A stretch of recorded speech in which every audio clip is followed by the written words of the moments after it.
vont continuer à nous rejoindre au fil. Ravi d'accueillir le Grand Tour en version numérique dans notre belle région. Et puis, je ne sais pas comment tu souhaites procéder, peut-être partir sur de l'actualité un petit peu plus Exactement, générale. je vais partager mon écran là pour que vous puissiez voir. Hop, partager. Alors, il ne faut pas que je retrouve la ville de La Réunion. Voilà. Vous voyez tous, Oui. les éléments, c'est bon? Ça apparaît bien sur votre écran. Oui. C'est parfait. Donc tout d'abord, je vais faire un petit propos introductic pour vous remercier du travail que vous avez engagé pendant cette crise sanitaire qui n'a pas de précédent. On a bien conscience que grâce à l'intervention de vos auxiliaires de vie et aussi la sollicitude de votre travail, on a pu éviter le pire dans notre pays. Donc, je tenais aussi à saluer tout d'abord pour démarrer votre action et votre travail. Je sais qu'il y a des entreprises qui ont souffert, notamment dans le cadre du confort et de la garde d'enfants, puisque vous avez été anéantis quasiment avec 0% d'activité ou quelques pourcents qui ont bien voulu rester. Mais de façon globale, vous avez traversé une période relativement difficile.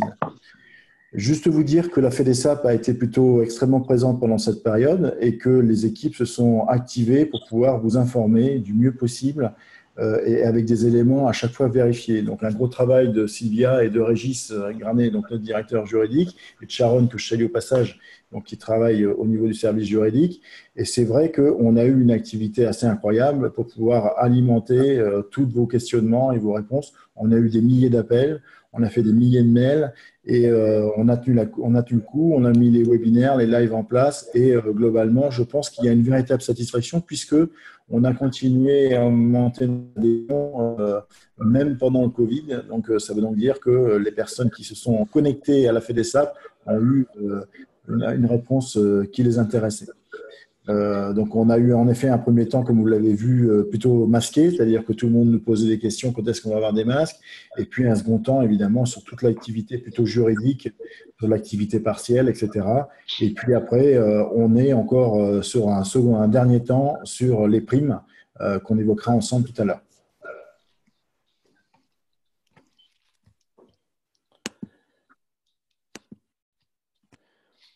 Un petit mot rapide pour vous dire qu'on est en pleine représentativité. Donc là, depuis, c'est Sylvia aussi qui est présente à l'écran, qui est en charge de ça avec Agnès. On est en train de se compter pour finir leader. L'objectif pour nous au niveau de la FEDESAP, c'est évidemment d'avoir augmenté notre potentiel d'adhérents et derrière d'avoir une volumétrie maintenant d'entreprises suffisamment important pour qu'on devienne leader sur le secteur et la branche des entreprises de services à la personne. Je ne peux pas vous dire si c'est le cas aujourd'hui, mais en tout cas, on a œuvré pour parce qu'on est passé de façon simple de 1500 à 3000 adhérents l'espace d'un an et demi et donc le travail a été fait. Je salue aussi les représentants territoriaux qui siègent à la FEDESAP, donc les DD, les délégués départementaux et le délégué régional. C'est aussi très important pour nous et c'est sans doute une des forces de la FEDESAP, c'est d'avoir une représentativité forte au niveau des départements. Et il nous reste quelques trous dans la raquette là que je vais tâcher de combler pendant le mois de juillet avec Agnès. Donc on va essayer de faire un tennis pour envoyer un petit peu la balle là où il manque aujourd'hui encore quelques délégués. Mais il y a une chose qui est aujourd'hui quasiment acquise. Je crois qu'on est sur vraiment l'ensemble des départements français. Donc ça c'est plutôt une bonne nouvelle. Et évidemment l'ensemble des DOM. Donc l'ensemble des territoires est couvert par des adhérents de la FEDESAP.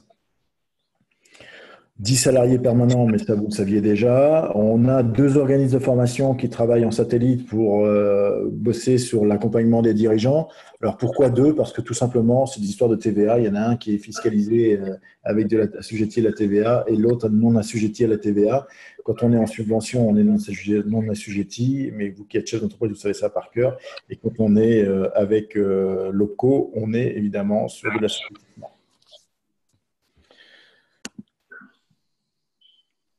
Alors, là, il faut que je modifie. J'avais été un peu fort sur la courbe au final. Donc, on voit l'évolution. Donc là, on est plutôt à 3000 qu'à 3300, une petite erreur qui s'est glissée. Donc, on voit l'évolution au fur et à mesure des années.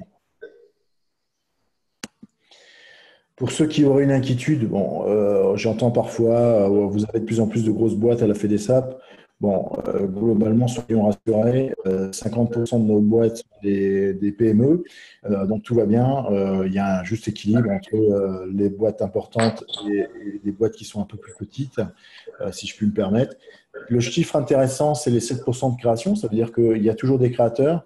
Bon, pour ceux qui étaient en pleine création dans le Covid, je ne sais pas si ça leur a donné envie de continuer, mais en tout cas, il y a toujours des créateurs. Chaque année, on a des créateurs qui nous rejoignent pendant leur création en adhésion à la fédération. J'imagine qu'il n'y a pas de questions. Un petit tableau des partenaires. Bon, donc comme toute fédération, on a un certain nombre de partenaires qui gravitent autour de nos activités. Donc, sur les logiciels métiers, bon, vous les connaissez, les différents partenaires, des partenaires plus institutionnels pour l'emploi, la CNSA, etc.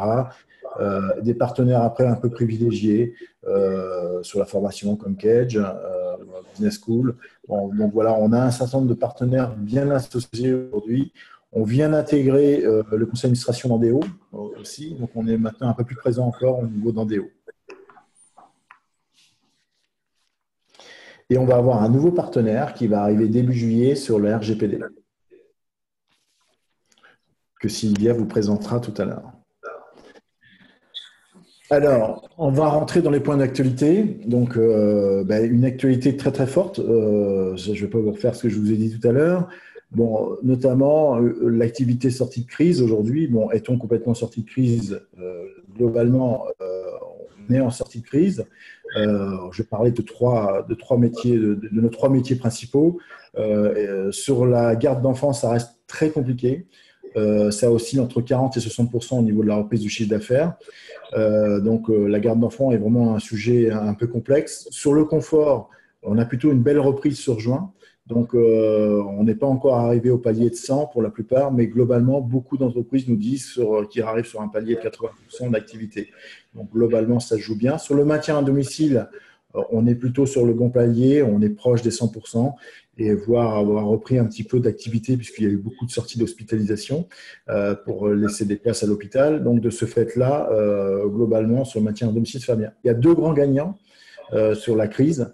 C'est le portage de repas à domicile où on est à plus 20, plus 30% de chiffre d'affaires et le soutien scolaire qui a fait aussi un bond en avant sur la crise. Vous savez qu'une crise fait toujours le malheur des uns et le bonheur des autres, comme le dit l'adage, et bien là, on est aussi dans une situation tout à fait particulière. Il est clair que l'activité partielle a fortement contribué à soutenir nos entreprises. On aurait aimé avoir plus, notamment au niveau de la garde d'enfants, puisqu'on avait demandé 4 € de soutien, etc., à la CNAF. Moi, j'ai fait quelques réunions à la CNAF pendant la crise pour pousser le truc. Bon, ils sont un peu compliqués à la CNAF. Ils ont juste oublié qu'il y avait des entreprises du secteur qui moussaient et qu'il y avait une garde d'enfants possible. Et globalement, ils sont vraiment tournés vers la partie collective, ce qui est parfois extrêmement agaçant, ce qui m'a valu un gros coup de gueule en début mai au niveau de la CNAF en disant n'oubliez pas qu'on ne parle pas que de collectif en France, mais heureusement qu'il y a de la garde d'enfants à domicile et heureusement qu'il y a des entreprises de services à la personne. Donc, voilà un petit peu où on en est par rapport à la sortie de crise. Sur les aspects EPI, globalement, aujourd'hui, il y a une stabilité par rapport aux EPI. Vous arrivez à peu près à vous fournir. Il y a une rupture mondiale des gants, on en a conscience. On n'arrive pas à avoir de gants. Alors, je ne sais pas où vous en êtes par rapport aux gants, mais c'est un peu compliqué d'obtenir des gants et de récupérer des gants aujourd'hui parce qu'on est en rupture mondiale. Donc, là, quand on a des boîtes, j'ai vu moi des boîtes de gants en vente de 40 à 50 €, ce qui ne ressemble plus à rien parce qu'elles étaient à 4 € ou 3,50 € avant la crise, quoi. Donc, globalement, à part ce sujet-là, on sait que sur les masques, etc., il n'y aura pas de difficulté d'approvisionnement. Jusqu'à quand les conseils départementaux vont continuer à nous alimenter? Je pense que là, juin, ça va se maintenir. À partir de juillet, ça va commencer à se calmer. Sur la prime aux auxiliaires de vie, vaste sujet. Alors, je vous rappelle pour information que le Premier ministre, le 7 mai dernier, a fait une annonce pour dire qu'il allait soutenir les auxiliaires de vie, donc celles qui étaient en premier rang à hauteur de 1 500 € et celles qui étaient en second rang à hauteur de 1 000 €. Quand on parle de premier rang et de second rang, c'est lié aux zones rouges et aux zones vertes. Donc, on s'est tous félicités de cette annonce. Et depuis cette annonce, mais il ne s'est pas passé grand-chose. Il ne s'est même rien passé du tout. Ça veut dire qu'on est avec des jeux de ping-pong entre le gouvernement, l'ensemble des fédérations. Alors, je vous rappelle que le côté positif, entre guillemets, du Covid, ça a été l'unification de nos travaux sur certains sujets entre les différentes fédérations du secteur, puisque 8 fédérations ont signé un communiqué de presse dénonçant justement le fait que les primes ne soient pas versées. Résultat des courses, on a aujourd'hui des situations assez paradoxales où on a une dizaine de départements en France qui ont commencé à verser des primes. Ça va de 30 euros à 1500 euros. Donc, à nouveau, on est sur un format très dégroupé.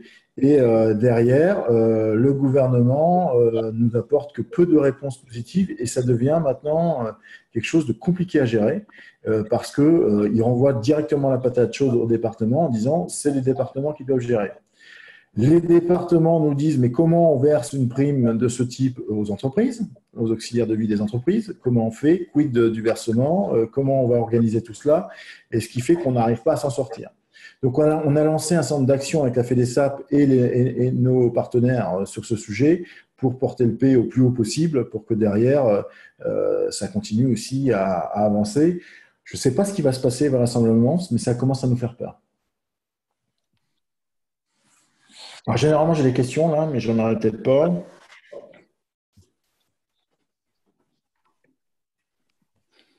Bon, donc vous avez déjà eu la prime, en PACA. Tu peux, Léo, nous dire s'il y a quelque chose qui est tombé ou pas chez vous? Oui, Guy, tu nous entends? Tu Oui, m'entends? je Oui, t'entends. c'est pour te dire, au niveau des primes, c'est des situations très différentes. Pour le moment, en tout cas moi sur le Var, on met un peu la tête dans le sable. Mais par contre, moi ce que je trouve intéressant, c'est deux actions. La première action, c'est peut-être d'aller voir l'élu qui est en charge de la commission dépendance, solidarité au niveau des conseils départementaux. C'est peut-être le moment d'aller voir l'élu pour échanger et puis présenter un petit peu ce qu'on a fait pendant la crise. Puis après, moi, ce qui me semble intéressant aussi, et ce que moi, en tout cas, j'ai voulu mettre en place, c'est un relais dans la presse locale. On a Var Matin ici, et moi, j'ai rendez-vous avec Var Matin lundi. Pas forcément pour mettre la pression, on veut une prime, absolument, mais au moins pour dire, voilà, nos aides à domicile étaient présentes pendant le confinement, elles ont fait un travail remarquable en allant intervenir chez les personnes âgées dépendantes et en maintenant la continuité de service. Donc, on voudrait leur rendre hommage et puis on souhaiterait avoir de la reconnaissance. Je pense que mener ces deux actions, ça va dans le bon sens. Après, au niveau des départements, bien évidemment, ça nous dépasse un peu, donc on verra ce qu'on peut obtenir. Ça dépend vraiment des départements. Après, on trouve ça dommage qu'il n'y ait pas une unification du traitement des SAD au niveau national, mais ça, Et c'est à un nouveau. nouveau, on va tomber sur quelque chose de groupé. Et en fait, ce qu'on demande tout simplement, c'est que le Premier ministre tienne sa parole. C'est-à-dire qu'il a évoqué qu'il verserait et que les auxiliaires de vie seraient récompensés de leur travail. Alors, on a parlé de 1500 euros, je pense qu'on se serait contenté de 500, en effet, mais globalement, il faut juste qu'on ait une parole qui soit tenue. Je vous rappelle aussi que vis-à-vis des départements, on va rentrer en élection, je crois que c'est l'année prochaine, les cantonales. Donc c'est aussi le bon moment d'aller voir, comme tu l'as dit Léo, je rebondis sur ce que tu as dit, d'aller voir les élus.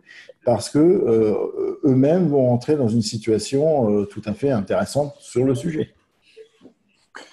Après, les départements, il faut voir aussi qu'avec l'ordonnance du 25 mars, où ils ont dû maintenir du coup le financement de l'activité prévisionnelle des SAD, ils sont un petit peu aussi, selon le mode de calcul qu'ils ont retenu, ils en ont un peu contre les SAD d'avoir été contraints quelque part de payer de l'activité prévisionnelle.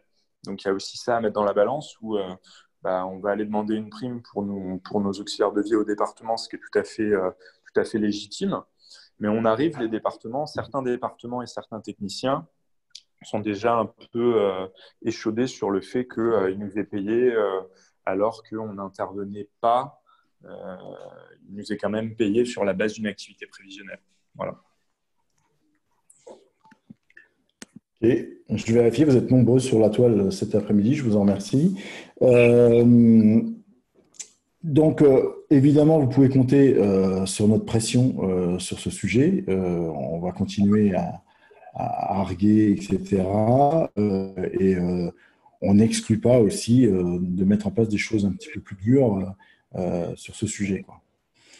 Guy, j'interviens juste. Vas-y, Sébastien, pour les Bouches-du-Rhône, bonjour à tous. Nous, sur les Bouches-du-Rhône, on a reçu ça. C'est simplement une pub qui nous dit merci. C'est Martine Vassal qui remercie tous les Provençaux. Mais bon, voilà. À défaut d'avoir une pub. Il n'y avait pas de chèque avec le merci? Non. C'est une grosse campagne de pub que tu vois sur tous les médias. Ah, mais c'est super, c'est super. Plus sérieusement, ça y est, j'ai perdu le fil. Non, je voulais vous dire qu'effectivement, nous, sur les Bouches-du-Rhône, on n'a pas les prémices du versement d'une prime, mais j'avais cru comprendre que vous nous recommandiez dans l'immédiat de ne pas contacter les conseils départementaux parce que justement, il y avait finalement cette action qui était plutôt ciblée sur le Premier ministre dans un premier temps, et vous vouliez qu'on s'accroche à ça au début avant de s'approcher des conseils départementaux. Alors, les semaines passant, en effet, là, on arrive aussi à une situation où on dit, écoutez, allez quand même voir les conseils départementaux parce que le fait est que, notamment le ministère de la Santé, renvoie complètement la patate chaude au département. Et donc, de ce fait-là, on est en train de se dire, en fait, il y a peut-être, on sait que c'est la dernière carte, le conseil départemental sur ce sujet. Et globalement, il y a des conseils départementaux qui ont dégainé et qui ont bien dégainé, quoi. Donc, ça veut donc dire que derrière, on va encore avoir une France à deux vitesses comme d'habitude, ce qui me désole profondément parce qu'on aurait eu une prime, alors qu'on soit dans une zone complexe ou dans une zone moins complexe par rapport au confinement qu'on a connu, entre l'Est notamment et puis la région PACA par exemple. Bon, qu'il y ait une différence de traitement, il n'y avait pas de sujet là-dessus, mais je pense que l'État a vraiment fait une superbe opération à faire cela. Alors, il y avait quand même un coût financier gigantesque, parce que je vous rappelle qu'on a, rien qu'à la FEDESA, à peu près 75 000 aides à domicile, donc auxiliaires de vie, pardon. Donc, de ce fait-là, ce n'était pas une prime qui n'était pas sans coût, mais dans tous les milliards dans cette notion de guerre qui a été annoncée par le président Macron, il me semblait tout à fait raisonnable de parler aux auxiliaires de vie. Donc, pour répondre à ta question, Sébastien, je pense que maintenant, on n'a plus trop de limites sur le fait d'y aller, quoi, et d'essayer de négocier quelque chose avec les départements. Mais la vraie résultante, c'est d'y aller groupé. C'est-à-dire que derrière, j'étais avec le Loiret hier sur le webinaire, ils y vont à chaque fois tous ensemble, et c'est vrai que ça pose et ça marque beaucoup plus les esprits, et derrière, les solutions semblent se trouver aussi un peu plus facilement quand le monde associatif, le monde entrepreneurial est présent ensemble et fait, je dirais, force ensemble. Ok. C'est possible de nous sortir simplement la liste des départements qui ont versé? Ça peut toujours mettre un peu plus de pression. Voilà, on vous donnera, je pourrais vous donner la liste. Merci. Pas d'autres questions? Dans le 06, y a-t-il une intervention sur le département?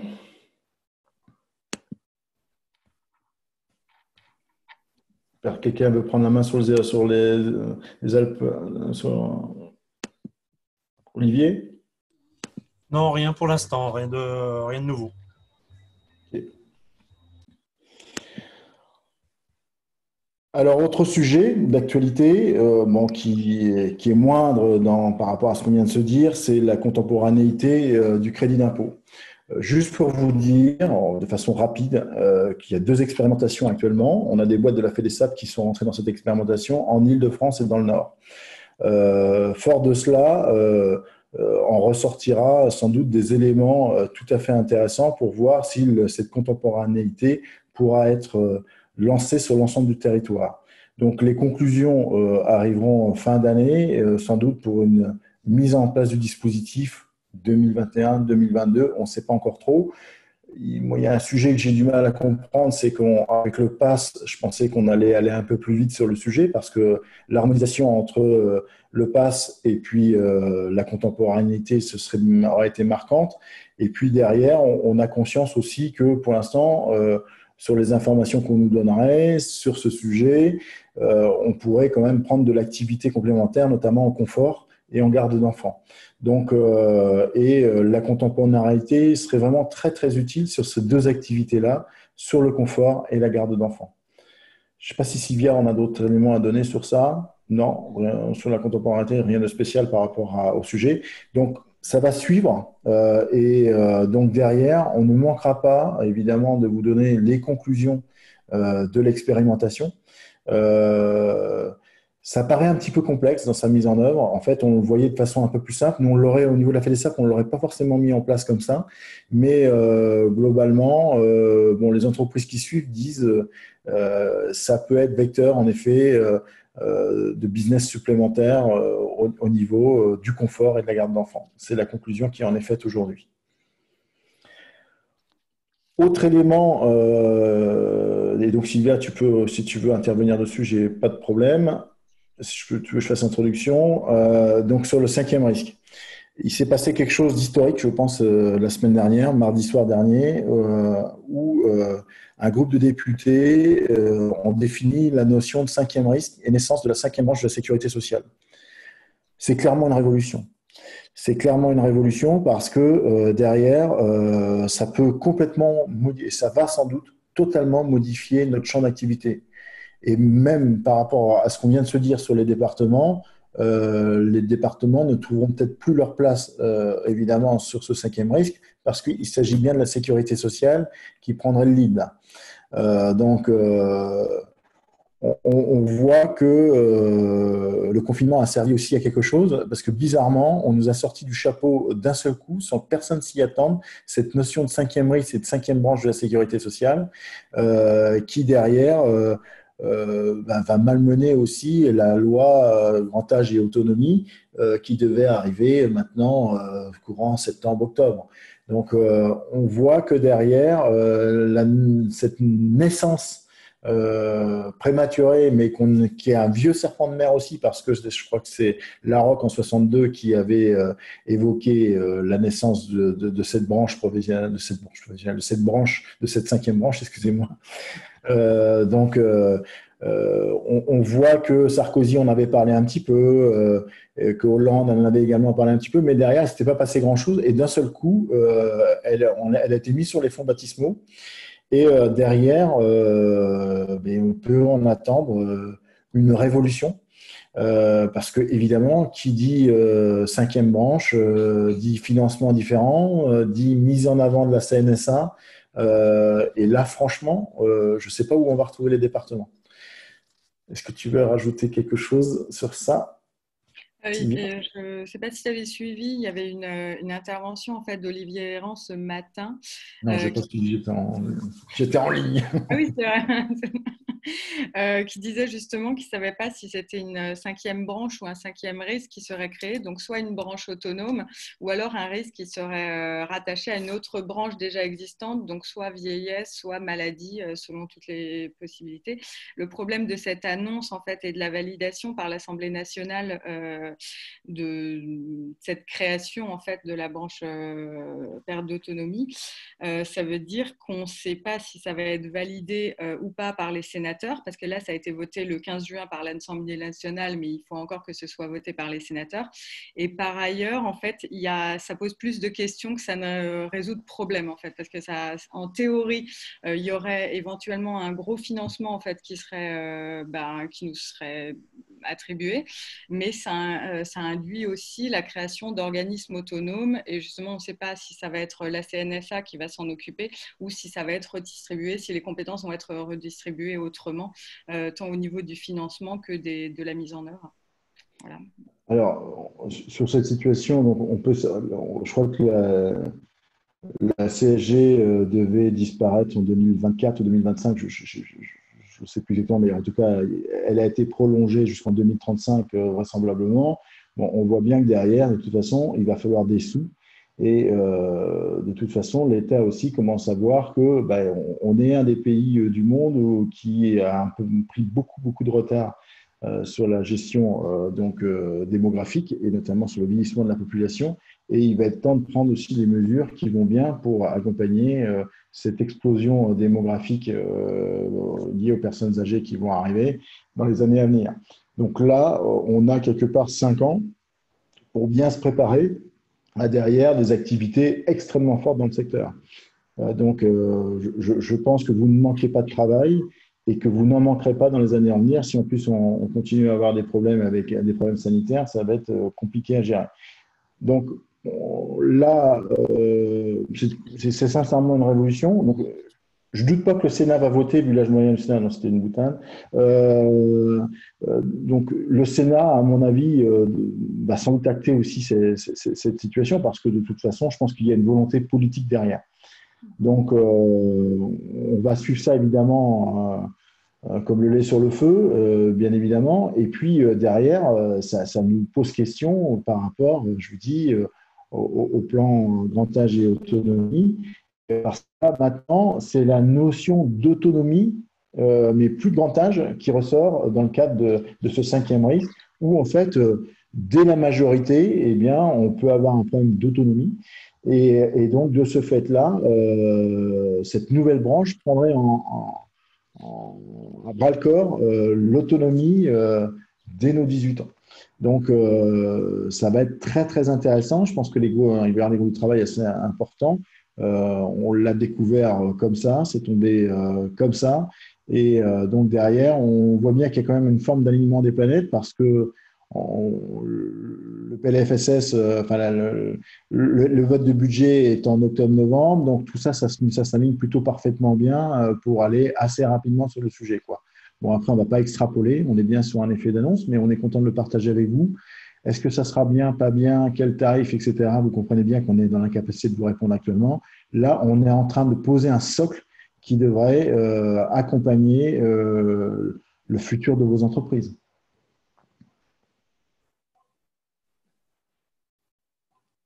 Pas de réaction? Une question rapidement, Guy. Il y a la question du financement que tu as bien abordée. Mais après, la question de l'autorité de tutelle également. Est-ce qu'on resterait sous la tutelle du département? Est-ce qu'on passerait sous la tutelle ARS, qui est encore un autre acteur? C'est vrai que c'est un petit peu flou pour nous. Et notre autorité de tutelle, c'est quelque chose d'extrêmement important. Oui. Notamment pour structurer nos démarches qualité, pour structurer toutes nos relations institutionnelles. Donc, on espère qu'il va y avoir du changement et que ça peut être que en bien sur la partie financement. Mais après, on a aussi nos doutes et on est un petit peu dans l'incertitude sur la partie vraiment réglementaire, qualité et notamment sur les compétences d'autorité de tutelle qui seront les nôtres demain. Voilà. Alors, si c'est les ARS, vous comprenez bien qu'au niveau du réglementaire et de la qualité, vous n'avez pas fini d'être ennuyé. Faut quand même se l'entendre comme ça, à un moment donné ou à un autre. Si c'est la sécurité sociale, est pareil, la Sécu, elle va avoir ses propres exigences, etc. Les budgets de sécurité sociale, vous savez comment ça se passe, c'est qu'à un moment donné, les partenaires se regroupent à un temps T et décident d'une augmentation ou d'un maintien. Donc là, pour le peu, je pense qu'on aura en effet un tarif unique au niveau national. Je dis bien on aurait, mais je pense que je ne vois pas pourquoi la Sécu ferait en PACA une différence avec le Nord ou la Bretagne. Donc, de ce fait-là, on va avoir un alignement, je pense, assez complet sur le sujet. Est-ce qu'on sera en zone de simplification ? J'ai du mal à croire que l'État simplifie les choses parce que plus on veut simplifier, plus on élargit le portefeuille de papier et le portefeuille administratif. On voit ça à chaque fois. Donc, à chaque fois qu'on nous parle de simplification, en fait, c'est beaucoup plus compliqué qu'avant. Donc, derrière, évidemment, on s'était habitué à l'époque au direct qui suivait nos entreprises. On s'est habitué quelque peu au département et on y a trouvé de la légitimité sur un certain nombre de points. Demain, quid de la situation CNSA, ARS, département. Bon, là, ça va être une affaire à suivre. Alors, je pense qu'on aura notre mot à dire, quoique, à un moment donné, le politique, il est capable aussi de prendre des décisions. Vous le voyez parfaitement bien. Et donc, le tout, c'est, là, je pense qu'il va falloir bosser aussi de façon unifiée entre les fédérations et les branches. Et tout ça, ça annonce quelque chose que je n'ai pas forcément évoqué pour l'instant dans les webinaires, mais je vous rappelle qu'il y a 700 branches professionnelles en France et que l'État en veut plus de 80. Et je peux vous assurer que qu'est-ce qui va se passer? On va se regrouper à un moment donné ou à un autre. Et donc là, sur un élément de ce type, c'est aussi un alignement des planètes avec la future réforme sur les branches professionnelles et l'alignement des conventions collectives. Alors, je vais peut-être un peu loin dans mes propos et ça peut peut-être surprendre quelques personnes, mais on voit bien que derrière, il y a quand même une stratégie. Je ne pense pas qu'on est face à des décisions qui ne sont pas pesées et mesurées. On est bien sur une stratégie globale et avec un alignement des planètes sur cette stratégie-là.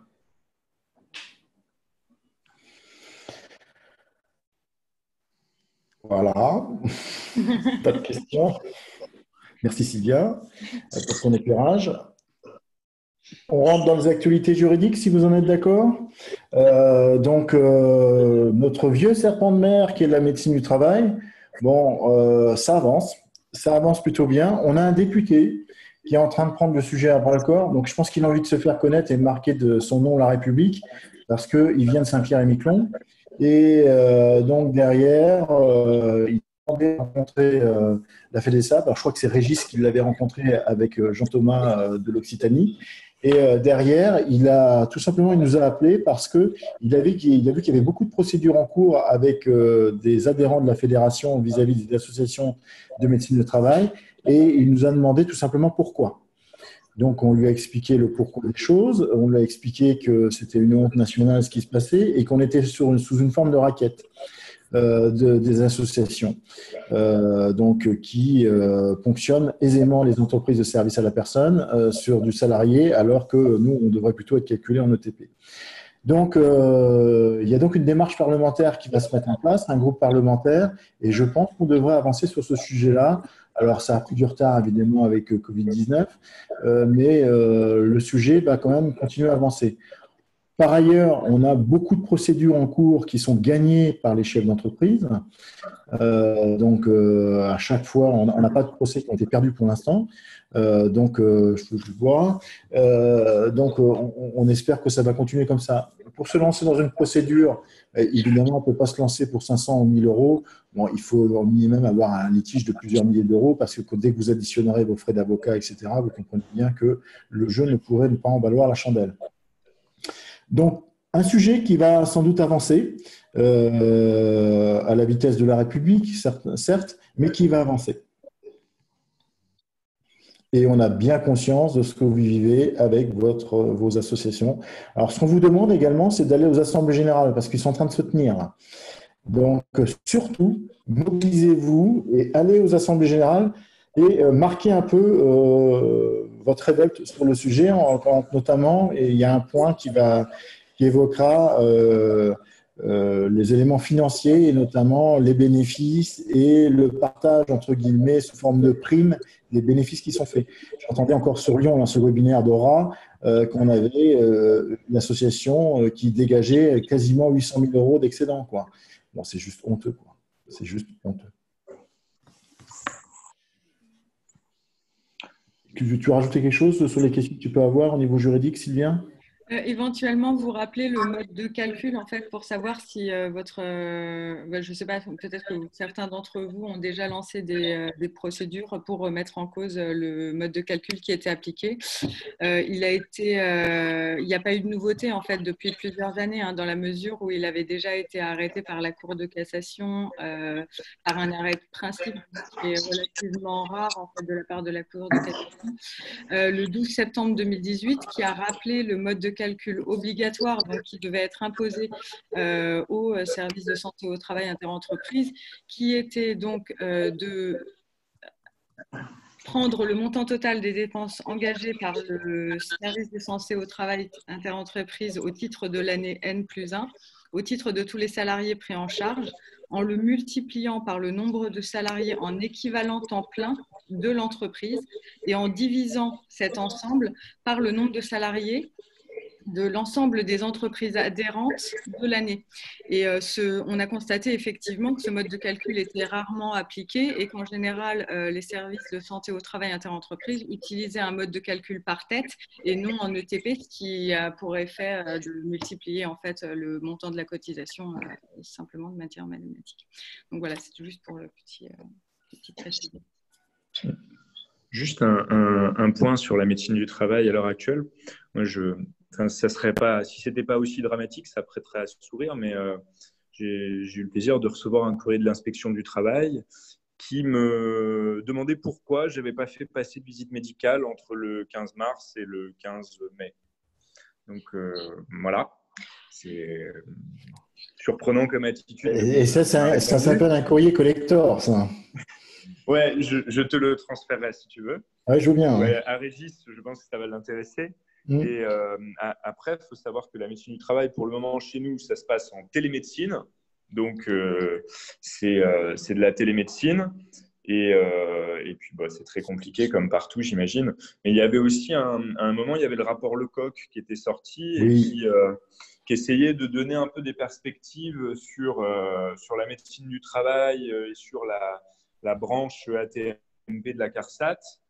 Ça faisait un peu de prospective et il était question, si je me rappelle bien de ce rapport, d'avoir un organisme un petit peu type France Compétences, mais côté prévention, sécurité, santé au travail. Enfin, je ne sais pas, vous êtes probablement mieux informés sur le sujet que nous, mais ce rapport Lecoq, est-ce que vous savez qu'en est-il et est-ce que… En fait, c'est la reprise du fameux député de Saint-Pierre-et-Miquelon de ce rapport, en fin de compte. Hein. C'est une continuité suite au rapport Lecoq. D'accord. Oui, lui, il préconisait en fait de convier à une sorte d'agence nationale de santé au travail pour favoriser une gouvernance unique avec une unification du fonctionnement des services de santé au travail, au lieu qu'il y ait des disparités en fait entre les organisations. En fait, l'objectif, c'était de favoriser, c'est que l'argent soit plutôt à un endroit que plutôt sur 13 ou 14 endroits. Et au niveau individualisation des taux AT-MP, est-ce que ça pourrait évoluer sur ce sujet-là? Parce que pour nous, aujourd'hui, ça dépend des entreprises, mais compte tenu de la sinistralité de nos activités, aujourd'hui, on a des taux mixtes, des taux collectifs, des taux mixtes. Donc, de mémoire, on doit être à 3,50. Si on devait individualiser ce taux, on pourrait perdre 2 points de marge, on prendrait quasiment 2 points de masse salariale dans la vue et on pourrait être à 5, voire 6% selon les entreprises. Donc, il y a un enjeu qui est quand même assez important pour nous en tant que SAD derrière, en tant qu'entreprise avec beaucoup de personnel et des taux de sinistralité importants, derrière le taux qui nous est appliqué pour le risque AT-MP. Alors, en fait, il y a 2 éléments par rapport à ce que tu viens de dire. C'est qu'on a une situation en effet complexe puisqu'on est supérieur au bâtiment sur ce taux-là. Mais qu'est-ce qui fait que ce taux-là, il a explosé depuis quelques années? C'est lié au fait, en effet, qu'il y a des troubles musculo-squelettiques, mais surtout, on a des salariés qui ont bien compris la technique, qui se mettent plus en arrêt de travail, mais en AT directement. Et on a une démultiplication des AT dans les boîtes de service à la personne, et je pense que là-dessus, vous pourriez tous en témoigner au moment où je vous parle, qui ne sont pas liés forcément à de l'accidentologie liée à l'exercice de cette profession, mais bien liés au fait que si je me mets en arrêt maladie, je n'ai pas de maintien de mon salaire, que si je me mets en AT, j'ai un maintien de salaire. Et aujourd'hui, en fait, on a eu un dévoiement complet de cette situation où le salarié, pour bien connaître PACA, parce que j'y habite un petit peu, quand il commence à faire chaud, on n'a plutôt pas trop envie d'aller travailler, et bien on se fait assez facilement mal au dos, quoi. Ceci dit, on retrouve le salarié sur la plage en train de me bronzer, ça, il n'y a pas de sujet. Et je m'excuse du terme, mais je sais que vous le partagez. Et on a quand même une vraie situation et un vrai risque par rapport à cela. En fait, on a toute une catégorie de salariés, en effet, qui ont des problèmes véritables de santé, de TMS, etc. Et puis, on a des situations tout à fait particulières qui viennent complètement gangréner la TMT. Et derrière ça, bah, c'est super complexe, quoi. Alors, évidemment, on est interpellé en disant, mais vous ne vous rendez pas compte le taux d'accidentologie que vous avez dans votre profession, etc., etc., etc. Mais derrière, si on faisait une analyse fine de la situation, elle serait complètement autre. Donc, j'ai grand peur que sur le taux, tant qu'on le tient à 2,5, moi, ça me va plutôt bien. 3,5, c'est encore autre chose. Mais comme tu le dis, Léo, on peut tout à fait se prendre 2 points dans la vue de façon super importante, quoi. C'est 2 points de marge. Ouais. Et pour rebondir sur le problème que tu viens d'évoquer, qu'on connaît bien dans nos structures, il y a l'AT et puis derrière, il y a je cherche l'invalidité. Et là, c'est pire que tout, parce qu'on a des gens qui arrivent, qui ont déjà la cinquantaine, un passé professionnel derrière, ce qui est normal, mais qui ont déjà des problématiques de santé. Ils travaillent pour nous 6 mois, 1 an ou 2, et puis ils font un AT, et derrière, ils recherchent l'invalidité. Et là, l'invalidité ou l'incapacité, je ne sais plus le terme exact, mais du coup, là, c'est compliqué pour nous parce que quand il reste 2 ans en AT, qui cumulent des CP, et que derrière, ils vont voir la médecine du travail et qui se font mettre en invalidité, ben derrière, nous, on paye tous les CP, le mois de préavis, le doublement des indemnités et je ne sais quoi d'autre. Et donc, du coup, on arrive sur des bulletins de paye qui sont faramineux, alors qu'au final, bah, la salariée, elle a peut-être travaillé que 6 mois, 1 an, 2 ans pour nous, et on paye la facture à la fin, quoi. Voilà. Donc, ça, c'est une vraie problématique. Sachant qu'en bowling, comme il n'y a pas de reclassement possible, vous devez la licencier. Et si vous n'avez pas fait votre méthode de reclassement avec, bon, maintenant vous êtes aguerri, mais avec les normes qui vont bien, derrière, ça peut générer un prud'homme et systématiquement, le prud'homme est quasiment perdu. Mais bon. OK pour la médecine du travail ? On passe à la négociation annuelle obligatoire. On avait fait une demande au niveau de la FEDESAP, je crois que c'était en janvier, pour remettre un peu les choses d'équerre vis-à-vis des grilles tarifaires. On a toujours un sujet, c'est que nos 2 premières grilles sont en dessous du SMIC. Alors, donc, c'est des négociations et de la palabre de façon régulière donc, avec l'ensemble des organisations paritaires. Paritairement, pardon. Et donc là, il y a eu un refus patronal sur l'augmentation de la NAO. Et ça nous pose, nous, FEDESAP, quand même un certain nombre de problèmes. C'est-à-dire que vous savez bien, quand on négocie les salaires, on fait quand même attention à ne pas plomber vos résultats, etc. Et qu'on est plutôt sur des centimes d'euros. Alors, vous me direz, en effet, des centimes d'euros multipliés par des milliers d'heures, ça peut vite générer des chiffres. Mais globalement, on reste aussi intimement convaincu que si on veut continuer à faire venir des salariés dans notre secteur d'activité, il faut quand même qu'on soit au minimum au SMIC. De toute façon, c'est la valeur légale. Et puis, les quelques points de gagner entre la grille 1 et la grille numéro 3, on doit vraiment avoir une différence sur la grille numéro 3. Donc là, c'est reparti en négociation. On verra bien ce qui va se passer. Mais donc derrière, on souhaite, nous, quand même, qu'il y ait une politique d'harmonisation au sein du camp patronal sur ce sujet. On pense qu'en effet, il y a des situations qu'on ne peut pas laisser aller et que derrière, de toute façon, on ne peut pas ne pas revaloriser. Alors vous me direz, oui, en bowling, il faut aussi que le département revalorise. On est tout à fait d'accord. Mais globalement, il y a quand même un minimum. Je vous rappelle que les négociations sont plutôt basses. Et que derrière, même quand il y a un accord NAO de signé, quand l'extension arrive, il se passe 6 mois. Et ça veut dire que si on décide le 1er mars une NAO précise sur la grille numéro 3, par exemple, de l'auxiliaire de vie, eh bien, derrière, c'est vraiment vers la fin d'année que vous avez une implication, vous ressentez sur le bulletin de paie. Donc, on souhaite continuer à faire avancer les éléments et le dialogue social sur ce sujet. Je ne sais pas si tu as quelque chose, toi qui participes à la CPPNI de temps en temps, Sylvia. Non, comme tu l'as très bien dit, c'est toujours en cours et on attend la finalisation de la négociation. Donc voilà, c'était juste pour vous dire un petit mot qu'on est aujourd'hui sur 2 grilles qui sont en dessous du SMIC et moi je trouve ça franchement ridicule, quoi. Voilà. Sur le registre, alors au niveau de et là Sylvia va pouvoir présenter parce que c'est elle qui a bossé sur le sujet. Quand je suis arrivé à la FEDESA il y a un an et demi maintenant, parce que le temps passe vite, en fait il y avait un véritable sujet autour de l'RGPD et on n'avait pas d'offre pour l'instant de sanctuariser au niveau de notre fédération pour les adhérents. Donc Sylvia avec Régis, ils ont fait le travail pour aller chercher une RGPD digne de ce nom. Moi, je suis effaré de voir les tarifs qu'on vous propose pour engager votre registre, etc., sur la protection des données. Ce sont de vraies boîtes à fric qui viennent vous voir.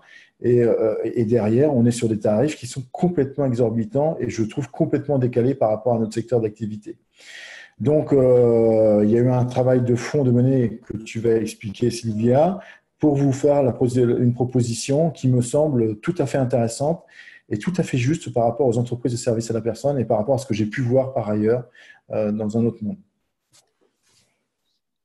Merci Guy. Donc, pour remettre les choses en perspective, donc le RGPD, c'est un règlement européen qui est sorti en 2016 et qui a commencé à s'appliquer à partir du 25 mai 2018. Pour l'instant, du fait de la crise du coronavirus, il n'y a pas encore eu beaucoup d'écho, on va dire, dans la presse de manière très médiatique. Il y en a eu aux États-Unis, il y a eu un contrôle qui a été retentissant en fait pour Facebook, qui a été condamné à payer 4 milliards, donc c'est les sanctions qui peuvent être appliquées, qui sont calculées en fonction du chiffre d'affaires. Donc évidemment, pour des petites structures, ce n'est pas dans la même proportion, mais ça reste quand même quelque chose qui devrait être mis en œuvre depuis 2018. Donc on sait aujourd'hui que la CNIL, chaque année, opère 300 contrôles sur pièce, donc sur site. Elle demande au chef d'entreprise qu'il a mis en place pour se conformer aux exigences du RGPD. Sauf qu'on sait très bien que les personnes qui se sont conformées à l'intégralité des exigences restent encore marginales. Donc on sait qu'il y a un petit risque quand même au niveau des contrôles, que ça concerne non seulement les données personnelles qui sont traitées de manière informatique, mais également les données qui sont traitées de manière papier, donc tous les dossiers du personnel qui sont conservés sur site. Voilà, ça pose aussi un nombre d'obligations en fait par rapport à tout ce qui est emailing, contrat, tout ce qui est diffusé éventuellement de manière régulière et qui utilise soit des numéros de téléphone, soit des numéros qui permettent l'identification d'une personne, ou alors tout ce qui est traitement de données de santé, qui restent des traitements à risque et qui doivent être donc intégrés dans un registre qui s'appelle le registre de traitement des données, qui liste l'intégralité des traitements de données personnelles qui aura lieu dans une entreprise donnée. Aujourd'hui, on peut trouver quand même de manière ouverte des guides sur le site de la CNIL qui permettent en 8 étapes de vérifier à peu près comment on doit faire, comment on peut s'organiser pour mettre en place. Par contre, c'est un travail considérable à faire en équipe et on pense que ça est relativement long.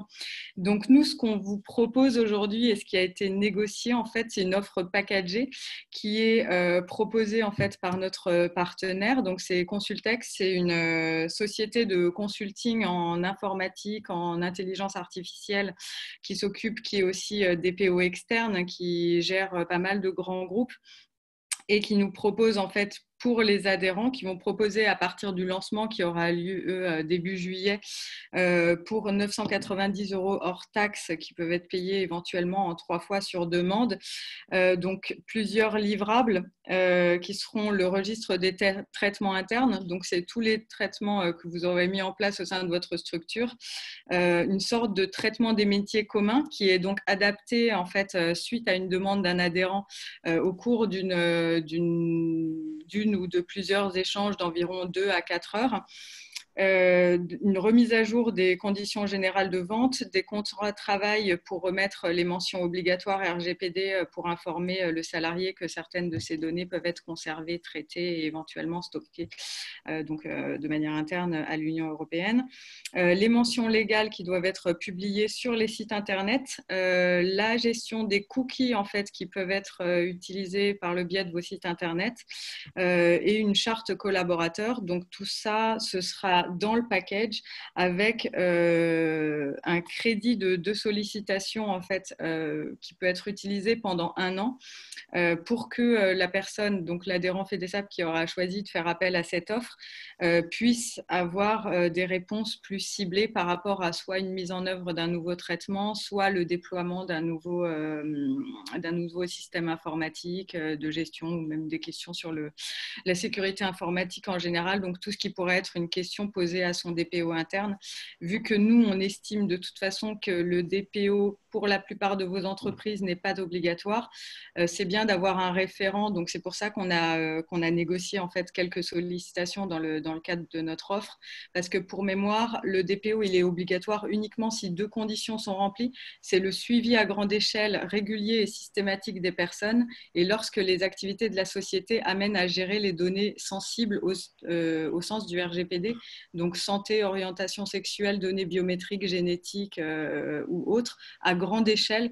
Donc comme la plupart des structures sont quand même des structures de taille relativement limitée, on estime qu'aujourd'hui, ce n'est pas nécessaire. Par contre, il est nécessaire d'avoir au moins un registre de traitement dans l'entreprise pour pouvoir justifier en fait, à la CNIL qu'il y a quand même une réflexion qui a été menée et donc que des documents peuvent être livrés à la CNIL sur demande. Sachant que c'est obligatoire pour tous ceux qui ont des sous-traitants et que même en tant que sous-traitant, dans la plupart des contrats commerciaux, il est nécessaire aujourd'hui d'assurer qu'on est conforme au RGPD. Donc voilà, même si la plupart ne le sont pas encore, les contrôles sur site vont reprendre sous peu. Donc on voulait vous alerter et vous trouver une solution adaptée. Voilà. Tu as donné les tarifs. J'ai donné les tarifs. J'ai oublié en fait une option qui peut être souscrite en plus. C'est 290 € par an pour un crédit de 5 sollicitations complémentaires, 490 € par an pour 10 sollicitations et un conseil sur mesure avec rédaction de documents, avis juridiques, conseil en sécurité informatique par téléphone ou visio pendant 1 heure, c'est 100 € de l'heure.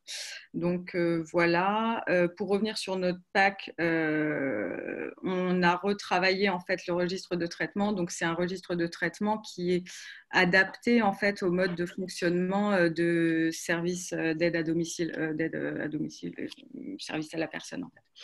Il y a eu un parcours client qui a été exposé en fait aux consultants qui ont adapté quelque chose de plus générique parce que nous on voulait quelque chose d'opérationnel immédiatement. Donc voilà. Merci pour ce travail, Sylvia. Alors, je vais un peu insister sur le sujet. C'est vrai que vous avez beaucoup de boulot, il y a beaucoup de prérogatives. Alors, je pense que parmi vous, il y a déjà un certain nombre de personnes qui sont déjà passées au RGPD et qui ont déjà établi le registre. Mais derrière, quand les contrôles vont être lancés, ça va être massif. Et en plus, dans le secteur des services à la personne, ils ont un avantage énorme, c'est que vous avez énormément de données. Et évidemment, je vois encore des choses, quand je vais de temps en temps dans l'agence, vous savez que j'aime m'aller sur le terrain, où je vois encore des plannings, où je vois Madame Michou, Alzheimer, attention, elle a ci, elle a ça, il faut faire ci, il faut faire ça. Évidemment, dans le cadre du RGPD, alors là, c'est le carton assuré, quoi. Donc, il faut vraiment avoir une grande vigilance parce que on ne fait pas que de le penser, mais ça va arriver. Et ils savent que quand ils vont tirer sur la ficelle, mais il y a des milliers d'entreprises de services à la personne dans notre pays et que derrière, ils pourront faire leur chou gras. Ils l'ont déjà fait avec quelques boîtes de chez nous. Donc, pas forcément de la FEDESAP, mais de boîtes de services à la personne, notamment sur Aix-en-Provence. Et bon, voilà, donc je sais ce que ça peut coûter. Donc, on voit bien que derrière, en effet, c'est 990 € le premier pack, mais je pense sincèrement que l'amende, c'est à minima 40 à 50 000 €. En effet, elle est liée à la taille de l'entreprise, mais on ne parle pas de 1 000 ou 2 000 € d'amende. Et dans mon ex-vie, il y a une entreprise qui avait été, on était sur une verbalisation à 1,5 million d'euros. Donc je vois bien que derrière, ça peut être un sujet extrêmement sensible et qu'il y a un moment donné, même s'il y a des priorités, il faut quand même il faut, sur un temps donné, prendre le temps de le faire et se mettre à jour C'est pas néfaste. Quand c'est bien organisé, là, je pense qu'on aura la boîte qui l'organisera bien. C'est pas une usine à gaz. Et ça donnera de la satisfaction de toutes parts. Et puis, ça continue à générer la qualité que vous faites au quotidien dans le secteur d'activité, quoi. Donc, j'attire vraiment, vraiment votre vigilance sur ça parce qu'on sait qu'à un moment donné, ils iront chercher de l'argent et l'argent, ils iront le trouver là. Donc, vous avez vu aussi, en parlant de contrôle, que massivement, les contrôles démarrent sur l'activité partielle. Donc, c'est lancé et on voit bien que bon, il y a des vrais sujets. Donc là aussi, pour ceux qui sont entrés dans l'activité partielle, bon, j'espère que vous avez bien été carrés. Ils vont jusqu'à la vérification des mails et des coups de téléphone. C'est-à-dire qu'ils n'ont pas trop de limites dans le contrôle. Donc, ils peuvent accéder au relevé téléphonique et au relevé de mail des personnes. Et évidemment, ils voient si la personne était bien en activité partielle ou tout simplement en télétravail. Donc, on a aussi cette structure de la concurrence, là je suis en train de rechercher le nom, vous connaissez par cœur, qui est en train de contrôler des boîtes de garde d'enfants. J'ai été interpellé là, par un groupe de garde d'enfants où ils ont lancé aussi des contrôles massifs dans les agences. Donc pour vérifier les contrats de prestation clients, toutes les données, si vous avez bien rempli toutes les conditions, etc., etc. Et donc, si vous avez bien souscrit à telle et telle chose, bon, donc, on va vous faire aussi un petit check-up de rappel des obligations. Donc, je suis en train de chercher le nom c'est l'opérateur européen, comment ça s'appelle, pour la notion de client. Je cherche le nom depuis tout à l'heure et je n'arrive pas à retrouver dans ma tête. Ça va peut-être me revenir après, mais vous avez une obligation et ça coûte 10 € par an d'avoir un médiateur donc, de la consommation. Et ça, c'est une obligation. Et si vous n'avez pas de médiateur, et ben, systématiquement, je vous dis, ça coûte 10 € par an, mais ça, c'est une obligation. Et elle n'en avait pas, et donc elle a été verbalisée sur ce sujet-là. Donc, on voit bien que là, il va falloir aller chercher de l'argent, que l'État a donné d'une main, mais je peux vous assurer qu'il va tout faire pour récupérer d'une autre, et que pour tout faire, il a déjà embauché 800 personnes pour lancer des contrôles, et je pense que si l'État se rend compte que ça marche plutôt bien, il va embaucher 3 000 à 4 000 personnes, et ils vont aller faire les contrôles dans toutes les entreprises françaises, et y compris les entreprises de services à la personne.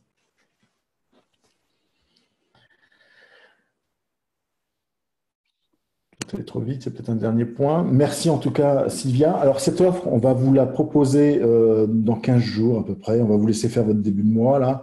Et puis, après, on va vous envoyer cette offre-là. Et le bon lien sera évidemment Sylvia sur ce sujet parce qu'elle a travaillé ardemment dessus. Donc, je la remercie. Et Gis a validé l'ensemble des éléments et a fait le choix de cette structure. Elle s'appelle comment déjà Je ne sais plus. C'est Consultec, c'est ça? Consultec. Voilà. Dernier point sur l'actualité, qui sera rapide parce qu'on est aussi… Guy, excuse-moi, je crois qu'il y a quelqu'un, il y a Magali de Madame en service et Jessica d'Antioni qui nous parle de contrôle des GCCRF et de contrôle garde d'enfants en fait. Est-ce qu'elles veulent prendre la main pour en parler? Vous avez votre micro, oui. Je ne sais pas si vous m'entendez. Oui, on vous entend. Oui, donc j'ai eu le courrier qui est arrivé au niveau de la structure, de la direction départementale de la protection des populations, donc service CCRF. Pour ça, je n'ai pas réussi à le dire. Voilà. Donc, c'est un document où il nous demande environ une vingtaine de pièces. On a un délai de 8 jours pour les transmettre par mail ou par courrier. Suite à ça, ils font un contrôle sur pièce. De là partira un courrier de correction. Et si les corrections sont trop importantes, ils m'ont dit qu'ils se déplaceront pour nous faire un contrôle sur les lieux. Donc, normalement, c'est un contrôle sur lieu, mais par rapport au Covid-19, c'est sur pièce.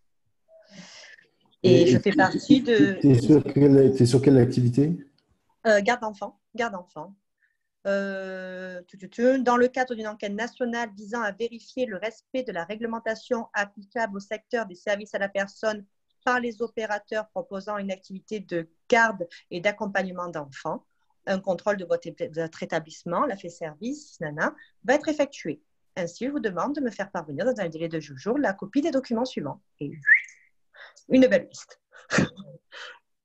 Voilà, donc c'est vrai que j'ai eu la surprise lundi dernier de recevoir ça. Donc, j'ai passé la semaine à tout scanner, à tout envoyer. Je l'ai eu au téléphone hier pour vérifier qu'elle avait bien tous les éléments qu'il lui fallait et elle m'a donné le protocole que je viens de vous spécifier. J'ai trouvé ça un peu vache parce qu'on sort du Covid avec tout ce qu'on a vécu, mais bon, voilà, j'ai joué le jeu parce que de toute façon, je n'avais pas le choix.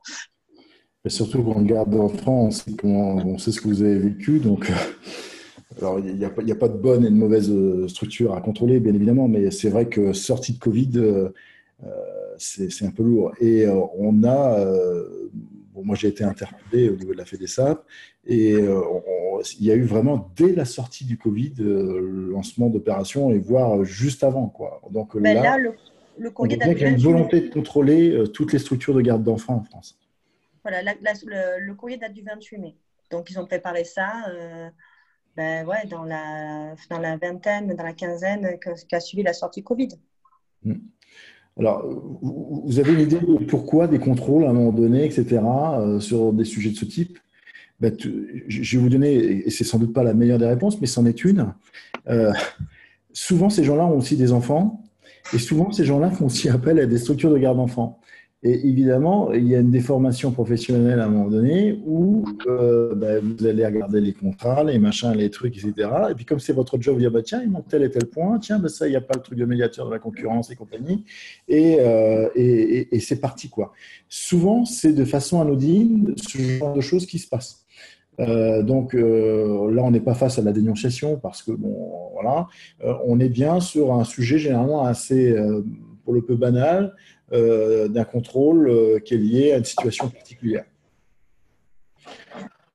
C'est Magali qui a parlé là, donc merci pour le témoignage. Alors, vous m'entendez?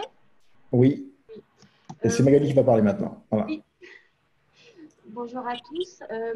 Moi, j'ai été contrôlée il y a à peu près 3 ans. Je venais de créer ma société. Et là, ça a été effectivement le courrier avec la Marianne et compagnie. Un petit coup de pression quand même quand on vient juste de démarrer et un petit peu peur. Comme je n'ai pas de bureau, que je travaille depuis chez moi, j'ai été convoquée pour le coup dans leurs locaux. Et donc la dame m'a expliqué qu'elle était seule pour gérer toute notre région en fait. Il y a qu'elle qui s'occupe de ça. Et que donc ce sont des mesures, c'est des demandes du gouvernement. Ils axent, voilà. Et moi, pour le coup, j'étais dans la prestation de confort, voilà, pour des actifs. Et en fait, elle m'a tout épluché. Les conditions générales de vente, le médiateur, voilà, vraiment tout de A à Z. Le formulaire de rétractation qui doit être signé, enfin tout plein de choses. Et c'est vrai que bon, je m'en suis bien sortie parce que j'étais relativement carrée, mais elle a tout cherché, quoi. Voilà. Donc, ça fait un peu. De façon objective, l'objectif du contrôle, c'est évidemment d'aller chercher soit de l'argent, soit de l'amende. Et en fait, c'est un épluchage en règle. Et évidemment, en fonction de la relation que vous pouvez avoir avec la personne, ça peut aller de la simple information en disant attention de vous remettre d'équerre sur tel et tel point, ou c'est de la verbalisation.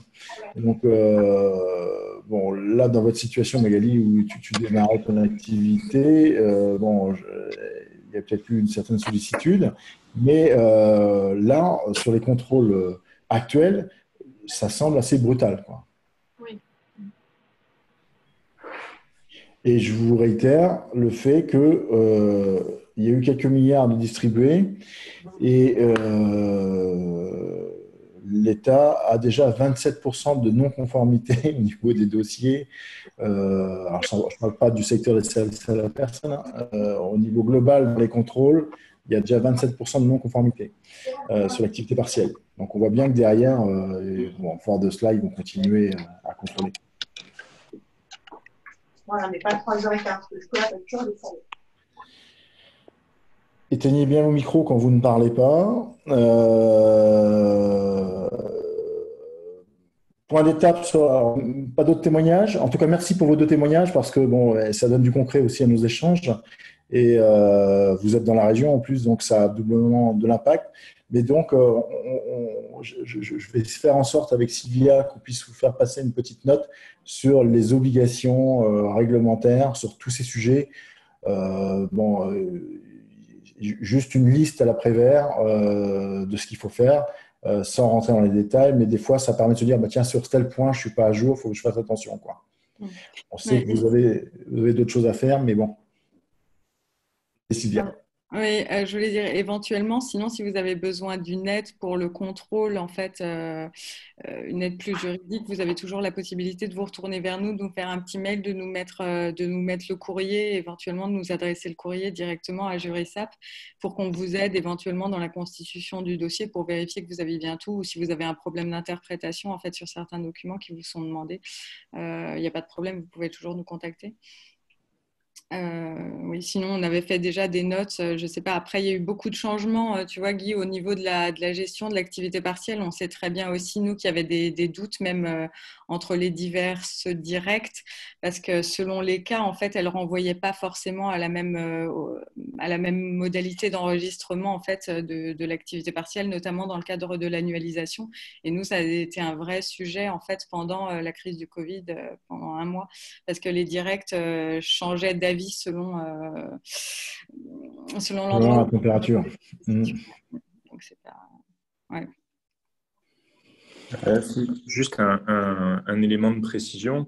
Il faut savoir qu'en PACA, on a changé de directeur régional de la Directe, puisque c'était Nicolas Madalone qui, juste au moment du confinement, en fait, il y a eu un changement.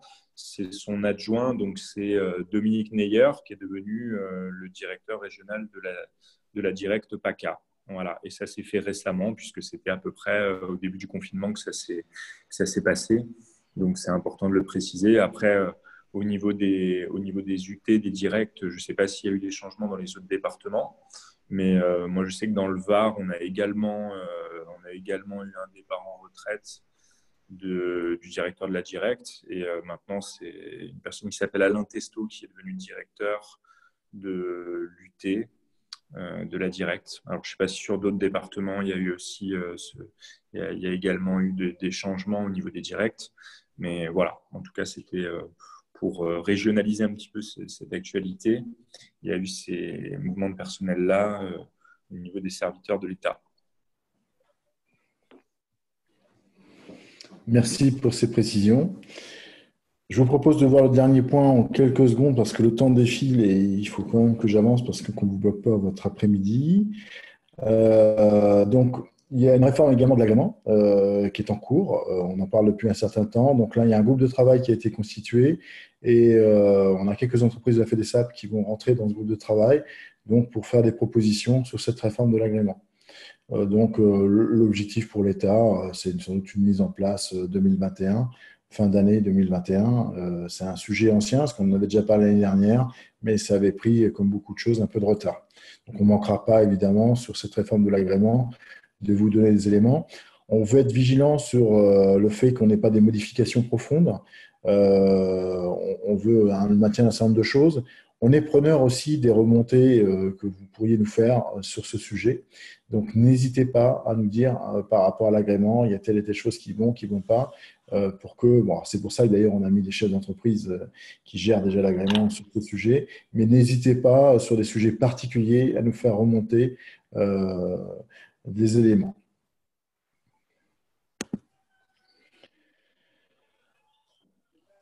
Alors, en complémentarité de tout ce qu'on a vécu sur la crise du Covid, on a travaillé aussi sur les aspects de formation. L'objectif pour nous, ça a été d'inscrire très rapidement au niveau de la FEDESAP un plan anti-crise avec le COEP notamment pour favoriser la formation des salariés qui étaient notamment en activité partielle, mais aussi ceux qui étaient au travail. Donc, on a eu une prise en charge de 15 € là, des coûts pédagogiques. On est uniquement sur des formations à distance. Et vous pouvez encore en bénéficier. Donc, n'hésitez pas à utiliser le plan anticrise. La dernière date aussi de l'envoi, je pense que c'était 7 mai. Donc, avec l'explication complète de comment faire, où demander. L'intérêt pour nous, c'est que vous puissiez bénéficier d'actions courtes, de type un jour, 2 jours, sur les formats qui vous vont bien et sur les métiers qui vous vont bien. Et derrière, de pouvoir vous accompagner sur tout sujet. Donc, il est dommage de ne pas en profiter parce que c'est assez simple dans sa mise en œuvre et ça peut être tout à fait intéressant. Autre élément, pour faire face aussi à la sortie de crise des chefs d'entreprise, on a signé un accord de développement d'activité avec Vacom. Je ne sais pas s'il y a quelqu'un de Vacom qui est en ligne, parce que j'ai globalement dans toutes les régions à chaque fois un intervenant de chez Vacom. Je ne sais pas s'il y a quelqu'un en PACA. En tout cas, je suis en mesure, pour l'avoir écrit, de vous présenter. En fait, de façon simple, c'est une formation de 3 jours. Enfin, c'est un accompagnement à un audit de structure de reprise de 3 jours et demi qui se fait en distanciel sur des formats 2 heures, 3 heures.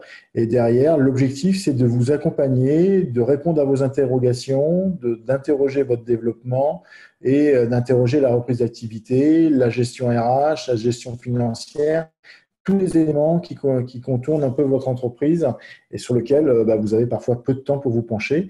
On est sur une prise en charge aussi à 100%.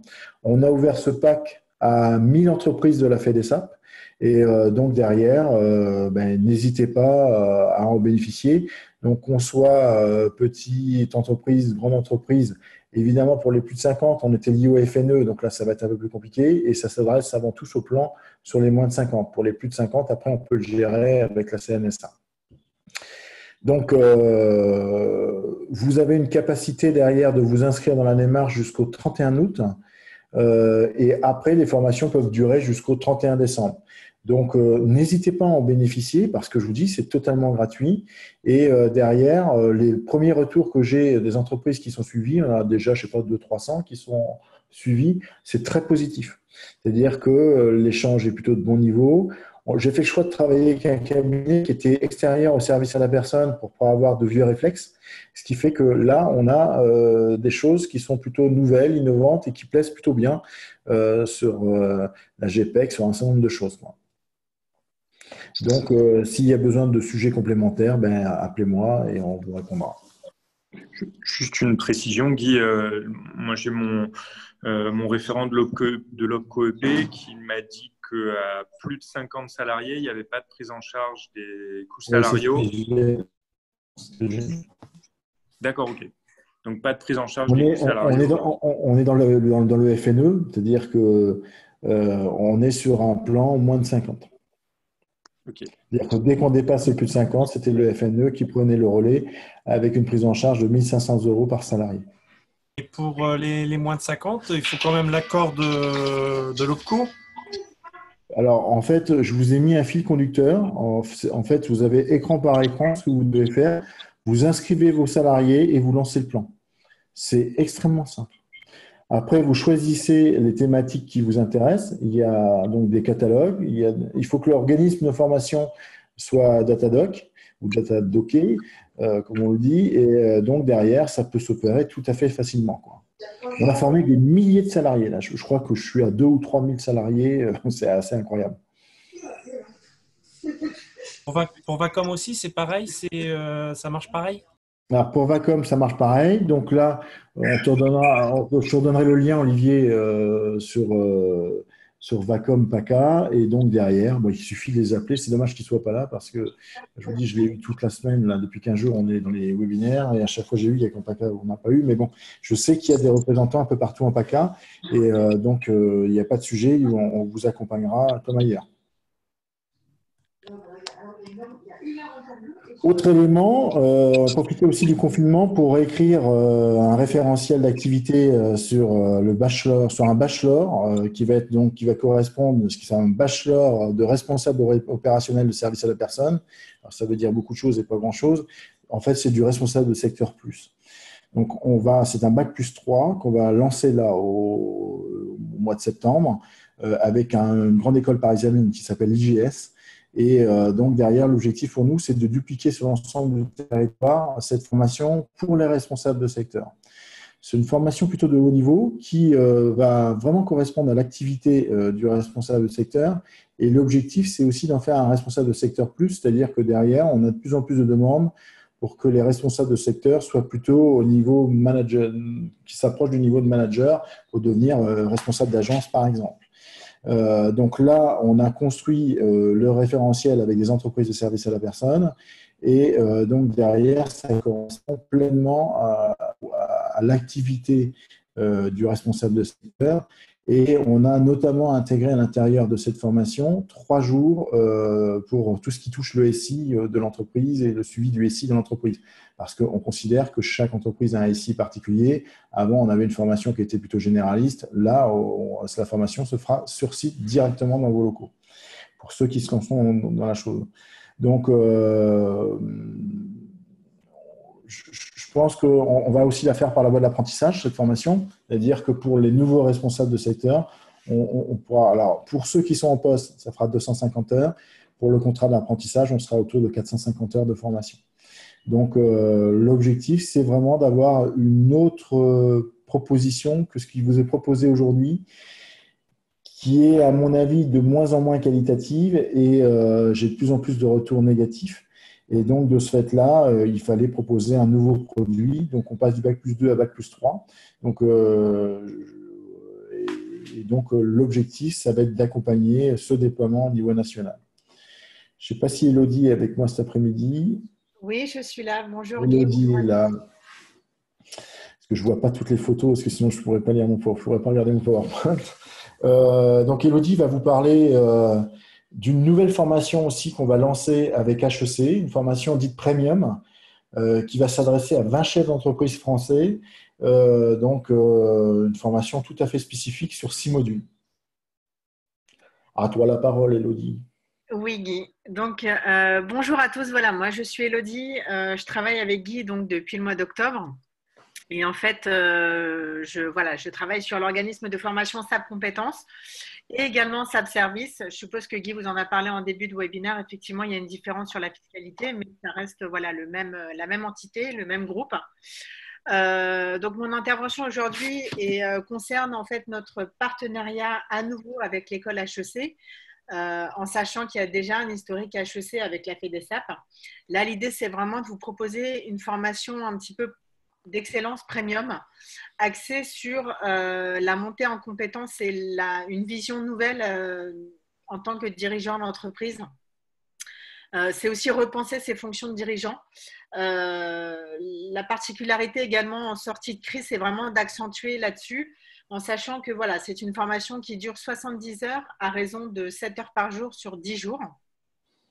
4 modules vous seront proposés, dont un en distanciel, notamment le premier, qui débutera au mois de novembre 2020. Donc, les 4 modules, en fait, sont les suivants. Je vais vous les énoncer. Module 1, c'est mieux se connaître et renforcer son leadership, donc plutôt axé sur le savoir-être. Module 2, donc c'est un voyage d'études, parce que je ne vous l'ai pas dit effectivement, mais sur les 6 modules, il y a 2 voyages d'études. Le premier en Allemagne, le second à Québec. Pourquoi l'Allemagne? Parce qu'effectivement, la gestion de crise a plutôt été bien faite. Et pourquoi le Québec? C'est parce qu'effectivement, il y a un travail avec Régis Granet sur toute la partie juridique, sur l'aspect international qui est plutôt bien géré. Et pour le coup, Régis Granet vous en parlera mieux que moi. Je ne sais pas si Sylvia, tu souhaites intervenir sur cet aspect-là. Elle n'a pas forcément les éléments, non. Elle n'a pas vraiment les éléments, Sylvia. Bon, c'est pas grave. Donc, le module 3, effectivement, là, c'est de nouveau du présentiel. Bâtir une stratégie créatrice de valeur. Module 4, construire une croissance forte. Et enfin, module 5, comprendre, structurer et accompagner. Tous les modules, en fait, durent en moyenne 2 à 3 jours. L'idée de cette formation, c'est de vous proposer quelque chose un peu du sur-mesure et du modulable. C'est-à-dire que pour vous, il sera possible de pouvoir intégrer un voyage sur 2 ou de faire les 2 sur 2 ou pas du tout et uniquement les modules en présentiel. En sachant que cette formation n'est pas diplômante, pas certifiante, il n'y aura pas possibilité de prise en charge par votre OPCO, uniquement par le biais de la CNSA, mais en tout cas malheureusement pas en totalité. Donc vous vous doutez bien que les intervenants sont de renommée mondiale Et effectivement, on est sur des tarifs extrêmement élevés, donc c'est un voyage relativement coûteux. Voilà, tout ce qui concerne cette partie un petit peu financière, je vous invite à prendre contact avec moi plus tard. Voilà ce que je peux vous dire sur l'aspect HEC. Ça ne sera pas du copier-coller avec la première session de formation qui a eu lieu en 2017 ou 2018. C'est vraiment repenser. Et pour information, c'est Michel Safar, donc, qui est directeur pédagogique de HEC, qui a créé les modules vraiment spécifiques pour la FEDESAP et pour les adhérents de très grandes entreprises avec une gestion humaine assez importante et avec des flux assez importants. Alors, cette formation s'appelle Franchir un cap. Oui. Donc, comme son nom l'indique, elle intégrera bien évidemment la notion de gestion de crise. Voilà, elle aura un lien fort par rapport à ce qui s'est passé. Ce qui fait qu'on a repoussé aussi l'entrée qui était prévue à l'origine, je crois, au mois de juin. Et donc, on arrive en effet avec une rentrée au mois de novembre. Il y a un aspect, dans l'aspect modulaire, vous pourrez aussi peut-être vous pourrez suivre que les voyages si ce ne sont que les voyages qui vous intéressent et les déplacements à l'étranger ou participer à quelques modules. La seule chose qu'on peut vous dire, c'est que pour chacun des modules, on ne pourront accueillir que 20 personnes à la fois, à part peut-être sur le premier où on sera en live, mais sur le restant, en effet, sur le présentiel, ce seront 20 personnes qui bénéficieront du suivi et du cours. On est bien sur une formation, comme Élodie vous l'a dit, de type premium, donc il ne sera pas forcément lieu tous les ans.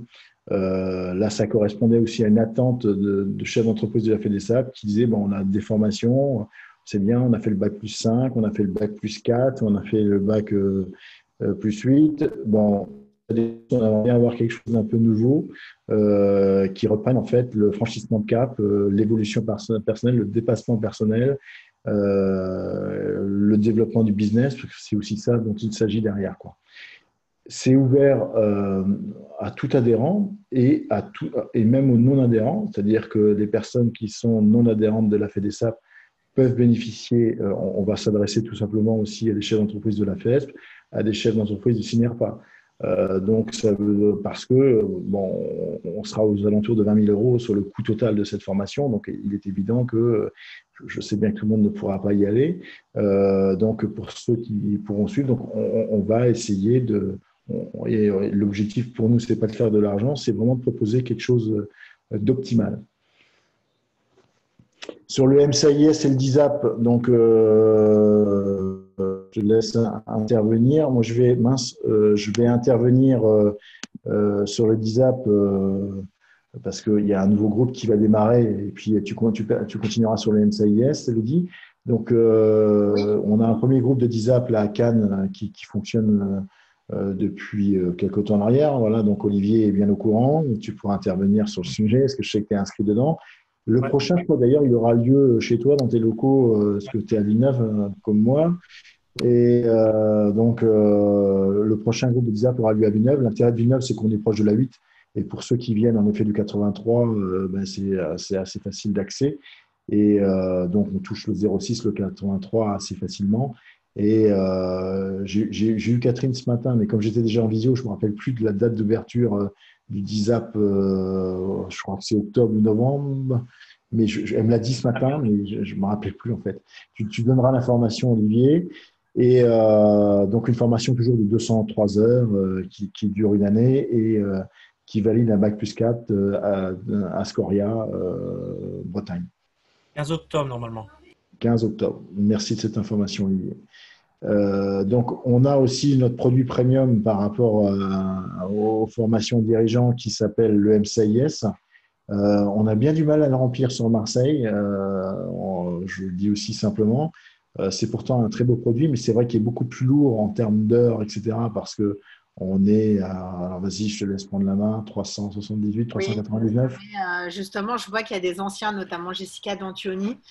Effectivement, on était sur les 3 premières promotions à 378 heures, dont 42 heures en distanciel. Et depuis l'ouverture de la promotion toulousaine qui a eu lieu en mars, juste avant la Covid, on est passé sur un format 399 heures et 63 heures en distanciel. Et la différence en fait de ce temps, c'est aussi de pouvoir développer un accompagnement plus sur la soutenance et la présentation de votre thèse en fin de formation, qui est obligatoire, tout comme pour les ISAP, mais un petit peu plus conséquente pour le coup. Donc voilà, en gros 400 heures, toujours 16 mois, pardon. J'ai vu que dans la presse c'était 18, mais en fait c'est bien 16 mois. Toujours 3 à 4 jours par mois en milieu de mois. Un financement à 100% pour les coûts pédagogiques, soit par votre OPCO, formation, défi, ou bien par la CNSA si vous êtes TNS. J'espère que vous fassiez de la part PH. Et également, je voulais préciser que pour les personnes qui suivent un DISAP, on est en train de travailler avec Guy sur un potentiel passerelle qui vous permettrait… Vous m'entendez bien? Non, on t'entend mal. Je vais le dire. Ce que tu veux dire, je vais le dire. En fait, pour les disapiens, il y a aussi des obligations, vous savez, réglementaires du Bac+5, notamment Bac+5, pardon, notamment quand on dépasse 1,5 million de chiffre d'affaires. Donc, on a aujourd'hui des situations, on est fort heureux, où on a des chefs d'entreprise qui arrivent en effet sur ce genre de montant, sur ce genre de chiffre d'affaires, pardon, et donc de ce fait-là, avec des obligations réglementaires autour du Bac+5. Donc, on va créer une passerelle, en effet, pour ceux qui auront obtenu un Bac+4, d'aller chercher le MCIS avec évidemment 200 heures, ça fera 203 et 203, donc on sera dans le même tempo, mais ça sera en 2 étapes. Kedge est également en train de réfléchir à une passerelle pour faire directement Bac+4, Bac+5, donc en 2 ans. Ça sera sans doute une offre aussi qui va arriver dans les bacs, je pense, assez rapidement. Vous voyez bien qu'on ne manque pas d'idées pour vous accompagner, et aussi on ne manque pas d'idées pour que vous soyez bien dans le cadre de la réglementation. Et compte tenu de ce que je vous disais en début, de l'arrivée de la Sécu peut-être demain, eh bien, il est bien évident que sur ces sujets-là, ça ne va pas se ramollir et qu'il faudra bientôt avoir Bac+28 pour gérer une entreprise de service à la personne. On va aussi travailler sur une offre bien spécifique qui concerne le confort, parce qu'on oublie souvent le confort et la garde d'enfants, ce qui me frustre un petit peu également, parce qu'on est évidemment attaché à toutes nos structures au niveau fédéral, et on va réfléchir à une offre, j'ai travaillé beaucoup avec le CNAM, notamment en PACA, pour faire une offre spécifique, garde d'enfants et donc confort. Donc là, on continue à travailler. Je travaille là avec le CNAM de Marseille et on va continuer à travailler pour affiner cette offre qui sans doute sera lancée en 2021 parce qu'on ne peut pas tout lancer en même temps, quoi. Merci Elodie. Est-ce que tu as des choses à préciser encore? Oui, simplement, je voulais repréciser pour ceux qui seraient potentiellement intéressés. Donc, il y a l'ouverture de Paris 4 au mois de novembre 2020, ainsi que Lyon qui va ouvrir. Alors, potentiellement, en fonction de là où vous situez, ça peut vous intéresser. Voilà. Alors, Marseille reste aussi évidemment dans le tube, c'est-à-dire que Oui. Kedge est installé à Marseille, vous êtes en PACA, c'est quand même là où c'est le plus facile d'aller se former. Donc, globalement, si vous aviez des envies de Bac+5, vous êtes dans une région où c'est assez facile de le faire, quoi, parce qu'on a Marseille qui le fait, et je sais que de Nice à Marseille, c'est 2 heures, et que les choses peuvent se gérer. Et que vous avez un transport ferroviaire d'enfer, ça peut bien se gérer. Bon, après, derrière, on accompagnera financièrement, comme toujours, avec la prise en charge de la CNSA pour les TNS et la prise en charge locaux pour les non-TNS. Donc, AGFOS PME prend en charge 100% des coûts pédagogiques. Je crois qu'on a 35 € de l'heure. Donc, vous n'avez rien à décaisser, si ce n'est que l'inscription. Et encore, si vous faites la demande du remboursement de l'inscription auprès de l'OPCO, vous l'aurez, ce que vous oubliez souvent de faire. Donc, vous avez en fait une formation qui ne vous coûte absolument rien, si ce n'est des frais annexes potentiels, si vous en avez. Mais clairement, voilà, vous avez une formation quand même d'une valeur de pas loin de 18 000 €. Vous auriez tort de vous en priver. Merci Elodie. Bon, pour tenir le timing, vous avez vu qu'il y a eu un effet d'annonce assez incroyable sur le fait qu'on allait accompagner l'apprentissage à hauteur de 8 000 euros. Il est bien évident que là, il est plus que nécessaire d'y aller et il est véritablement important de marquer le coup sur le sujet. J'étais juste avant vous sur le déploiement. On vient d'ouvrir un CFA à l'île de la Réunion avec le département. On va ouvrir 200 places d'apprentissage pour le 15 août parce qu'il y a un décalage par rapport à la rentrée. Et donc, je faisais le calcul pendant mon intervention. En fait, pour un jeune qui est âgé entre 18 et 21 ans, ça vous coûte moins 4,71 € par mois. C'est la première fois que je vois un bulletin de salaire négatif. En fait, tout simplement, si on proratise la prime de 8 000 €, je crois qu'on doit être à 600 et quelques balles. Et donc, on est aussi à 600 et quelques euros sur le salaire sur un jeune âgé de 18 à 21 ans. Donc là, clairement, on a une fenêtre de tir totalement incroyable sur lequel il va falloir aller. On a un sujet petite enfance à régler avec le ministère. Ça, je vais m'en occuper assez rapidement. C'est prévu pour la semaine prochaine. Prendre rendez-vous parce qu'ils veulent bloquer les contrats d'apprentissage petite enfance sur la région PACA. Je ne sais pas pourquoi. On doit avoir un illuminé qui doit chercher un petit peu à nous embêter. Bon, résultat des courses, en tout cas, on va déployer vraiment une politique apprentissage. Et derrière, il ne s'agit pas de prendre tout et n'importe quoi, bien évidemment, mais on a depuis, aussi pour votre information, ce que vous ne savez peut-être pas, depuis le mois de septembre 2019, on a plus de 500 apprentis qui ont démarré des actions de formation sur 3 thématiques, le confort, la garde d'enfants et le maintien à domicile, bien évidemment, et pas sur l'encadrement ni l'aspect dirigeant, on est resté sur les thématiques intervenants. Donc là, objectivement, fort de cela, on souhaite vraiment déployer l'apprentissage. On a une fenêtre de tir 1er juillet 28 février 2021 sur la prime de 8 000 €. Après, je pense qu'on reviendra à une prime de 4 000 €. Bon, donc, sincèrement, si vous vouliez essayer, c'est maintenant. Et donc, on est vraiment prêt à vous accompagner sur le sujet. Sur les 500, on en a à peu près 200 qui sont formés directement en entreprise. C'est-à-dire que les modalités ont changé par rapport à la notion de CFA. Avant, le CFA, c'était une belle structure avec ses petits profs, avec son petit monde à lui. Et bien maintenant, tout ça a explosé en vol. Et aujourd'hui, on peut, nous, la FEDESAP, former chez vous 8 apprentis sur le métier de la DVF, sur le métier de la petite enfance, en direct live pour vous, avec des équipes dédiées, etc. et construire toute l'ingénierie de formation avec vous. Donc ça, c'est vraiment la révolution par rapport à l'apprentissage. On a bien compris que Macron, il était féru du système allemand et que derrière, il a envie d'aller sur ce sujet-là. Moi, ça me va plutôt bien parce que, vous savez, depuis 2002, je milite pour l'apprentissage et le fait aussi qu'on fasse venir des jeunes dans les activités de service à la personne parce que j'ai conscience comme vous qu'on va avoir de plus en plus de mal à recruter et si on ne fait pas goûter nos métiers à la jeunesse, on risque dans les années à venir d'avoir là où l'activité est exponentielle avec le baby boom, de plus avoir de recrutement possible. Donc je pense que c'est une façon de recruter comme une autre et que derrière, on est prêt à vous accompagner sur ce sujet.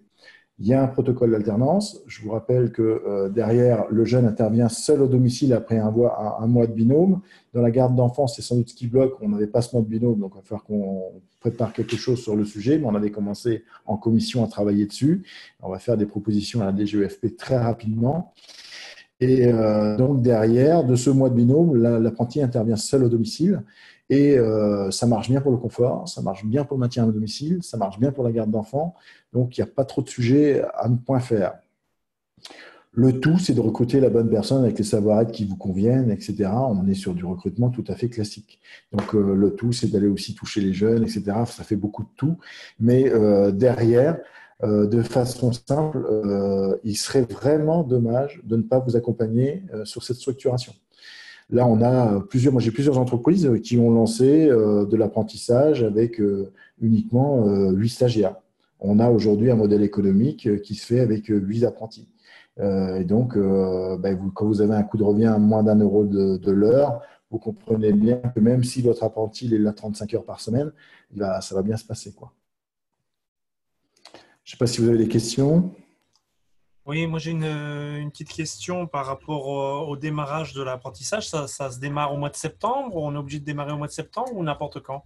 Vous démarrez n'importe quand. Il est évidemment important, alors vu la date où on est, il est évidemment important d'attendre. Alors, j'ai eu hier une structure qui n'a rien à voir dans l'immobilier, qui n'a rien à voir, qui a pris 8 apprentis et qui a signé les contrats cette semaine.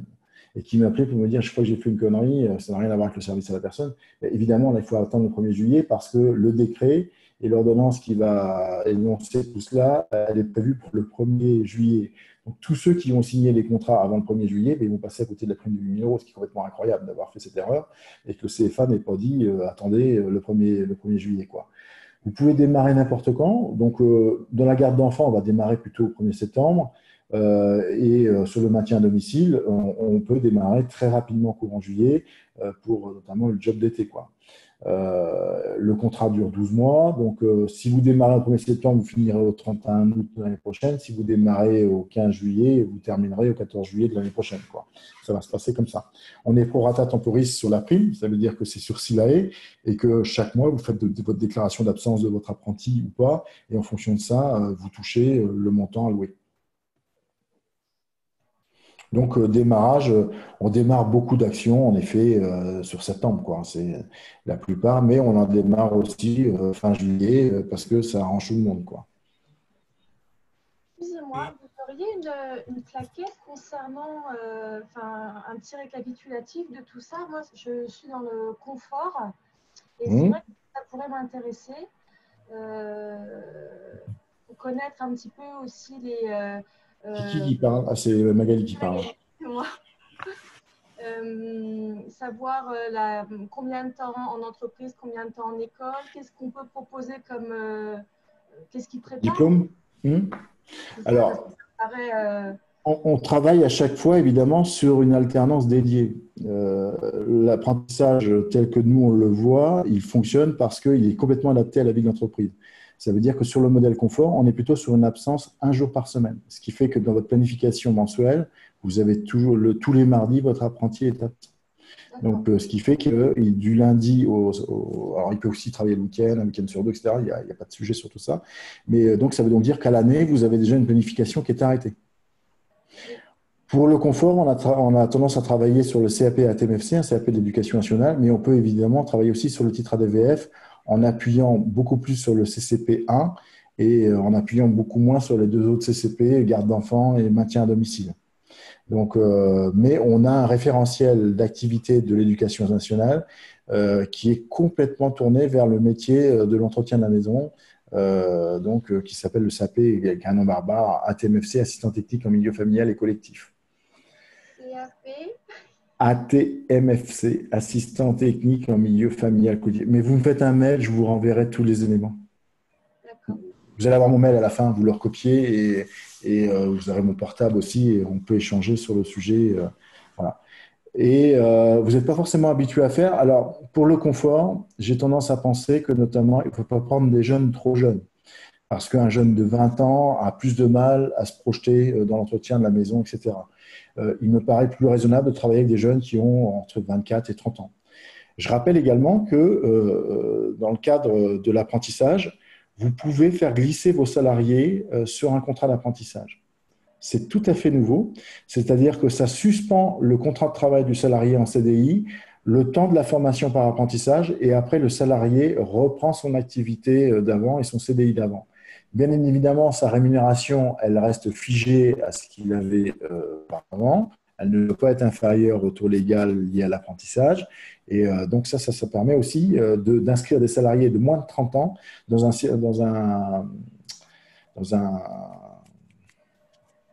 un cursus, excusez-moi, parce que je parle depuis ce matin à 18 heures, donc je parle, dans un cursus d'apprentissage.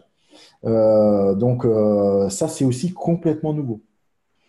Je rappelle aussi que par rapport à je vous l'ai peut-être dit tout à l'heure, dans le cadre de l'apprentissage, la médecine générale peut faire la validation de l'entrée dans le monde du travail. On n'a pas besoin de passer par la médecine du travail.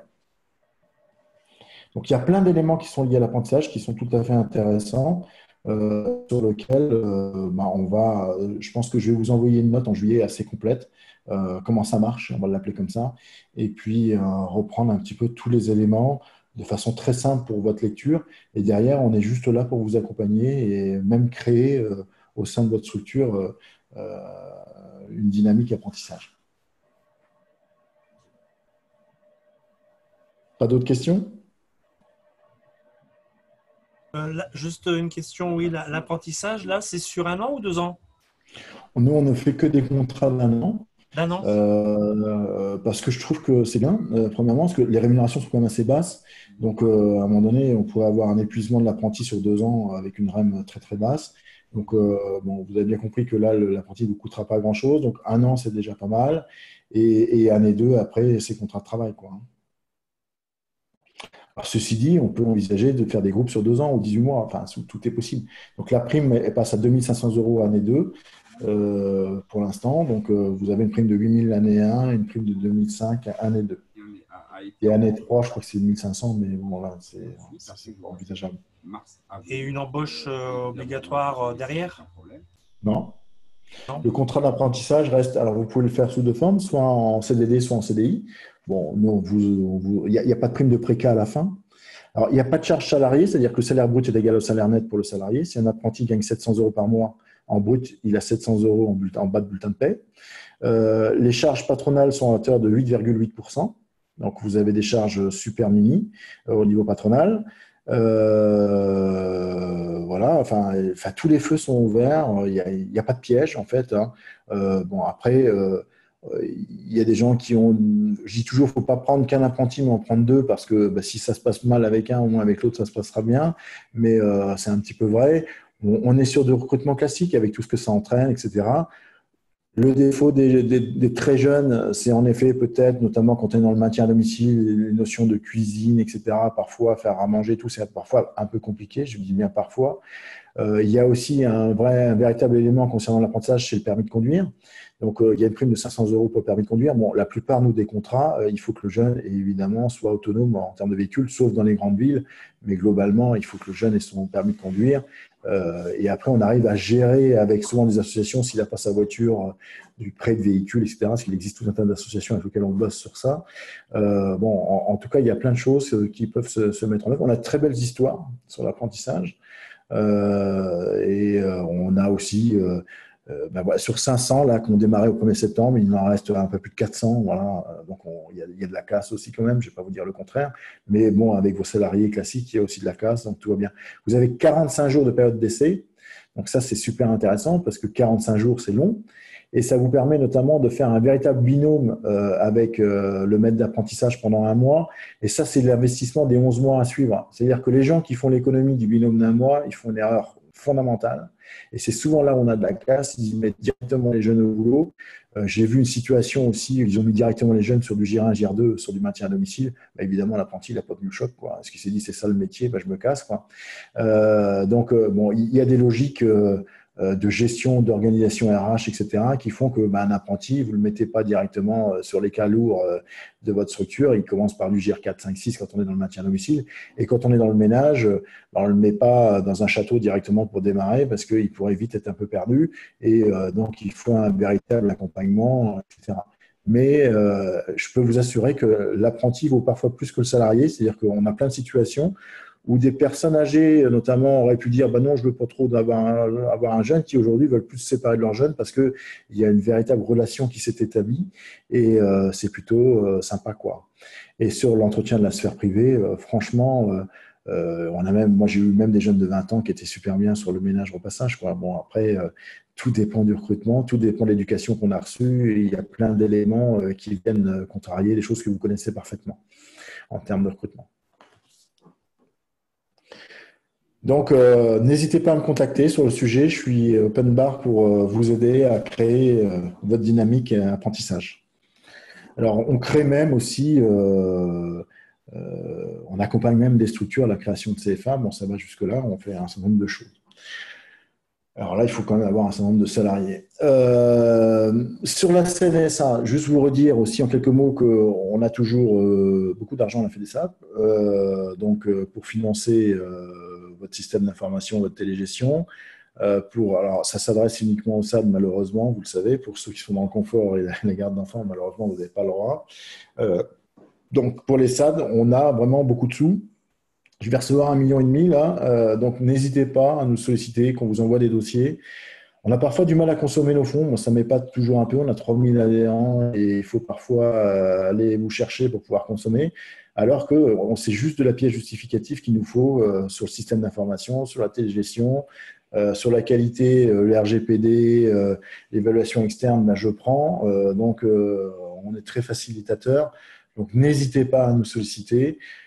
On a perdu un petit peu de temps là, sur le paiement de 2020 parce que on a été à la bourre avec le Covid et puis là, on est dans la représentativité. On va reprendre tout le dossier en juillet pour épurer et puis derrière, ça va suivre sur les dossiers 2020. On finance ce qu'a dit Elodie, donc KBS et DISAP pour les TNS. Voilà. Information de ce matin. Donc, on vient de signer, on vient d'avoir l'accord pour lancer donc une convention FEDESAP AGFIP. Donc, l'objectif, ça sera de vous accompagner évidemment sur le recrutement de personnes en situation de handicap et notamment, on aura un gros volet formation dans cette convention.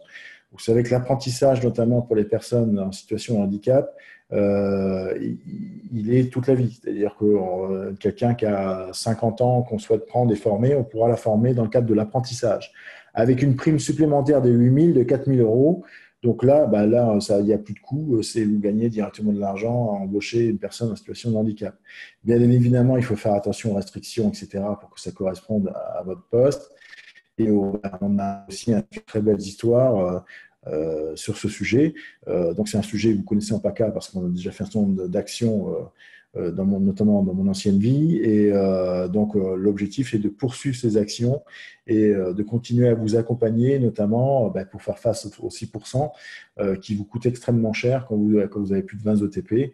Et donc là, j'ai eu l'information ce matin, on est parti pour 3 ans sur une belle convention et on va lancer des PEC, notamment des préparations professionnelles à l'emploi pour faire découvrir les métiers de service à la personne et derrière poursuivre sur de l'apprentissage. Donc on ne manquera pas de monter des POEC en PACA et de vous accompagner sur ce sujet. Et donc il y a des métiers en effet où c'est un peu plus difficile. Et généralement, ce que viennent chercher les personnes en situation de handicap, c'est plutôt des temps très partiels. Sur le confort, on a signé des contrats à confort. Alors sur le confort, sur le handicap, on est souvent sur un handicap auditif, par exemple. Mais évidemment, si on a des problèmes de port de charge, de dos, etc., ça ne fonctionne pas, quoi. Mais sur des problématiques auditives, on a fait un super travail avec Lyon, notamment. On a formé 15 personnes sur des problèmes auditifs sur l'entretien de la maison.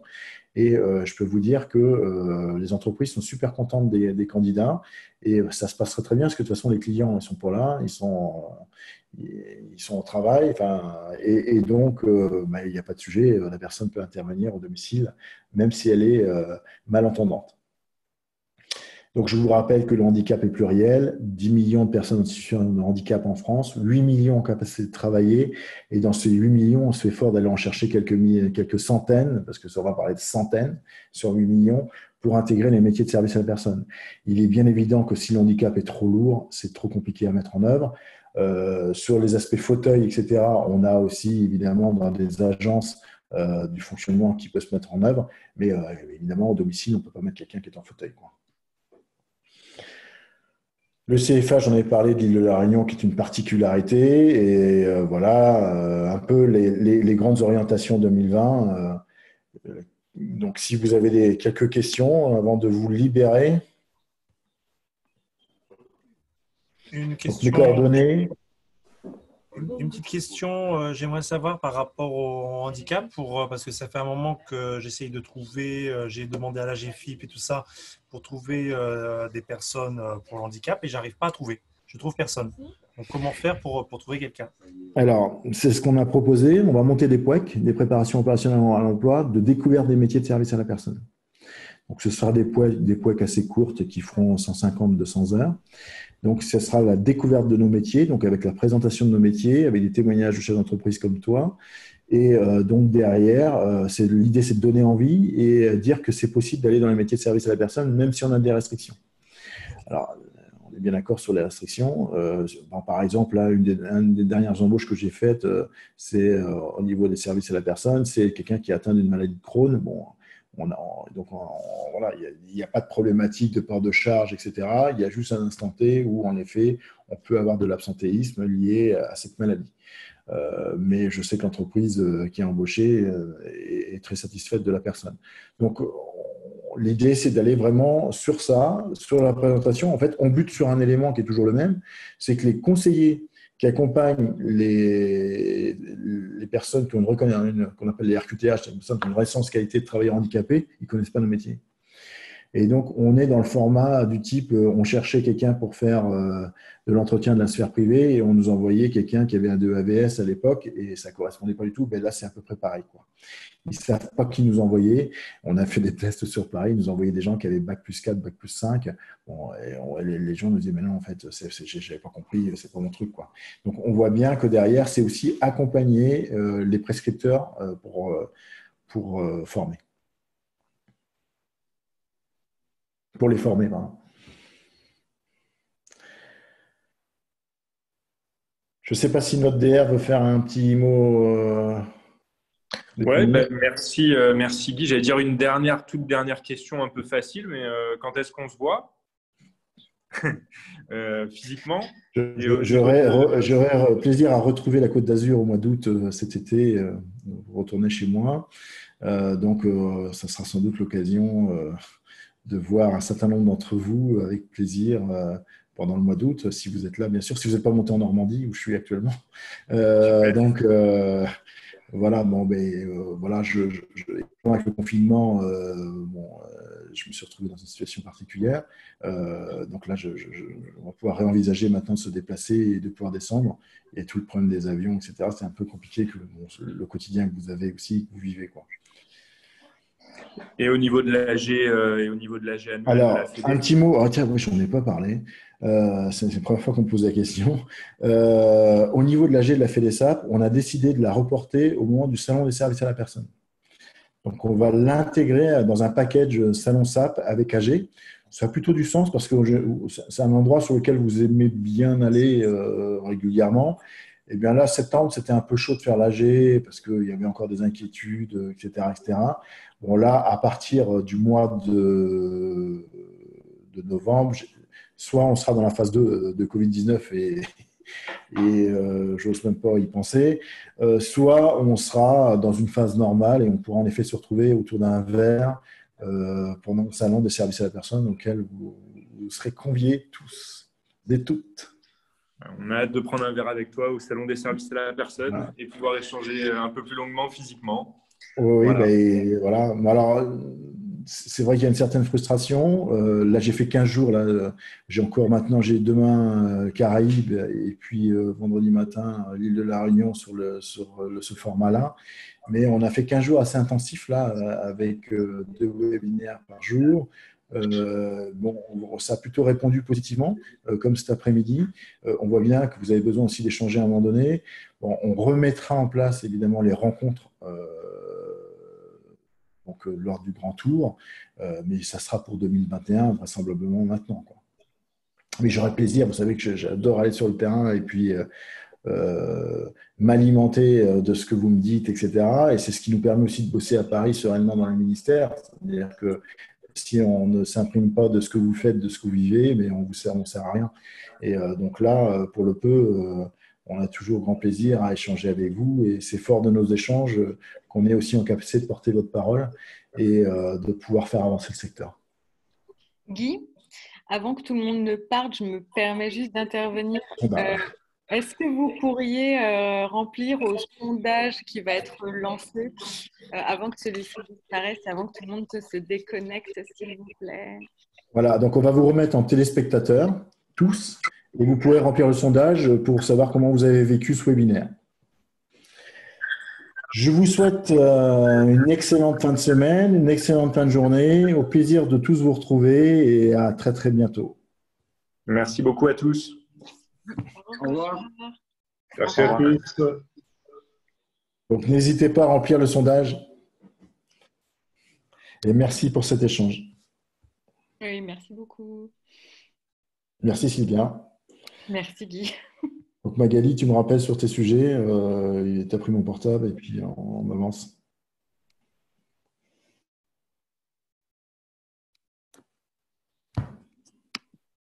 On ne peut pas voter. Sébastien, tu vas bientôt basculer, Sébastien. N'oubliez pas de voter pour moi. Hein. À Marseille, Agnès Sébastien, il est resté.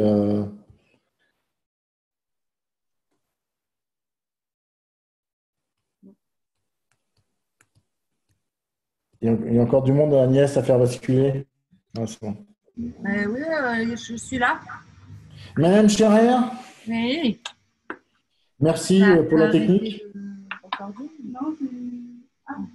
Ouais. Attends, Il y a Adèle Le Sec qui est là. Ça y est, c'est bon. Attends, on met fin au recording.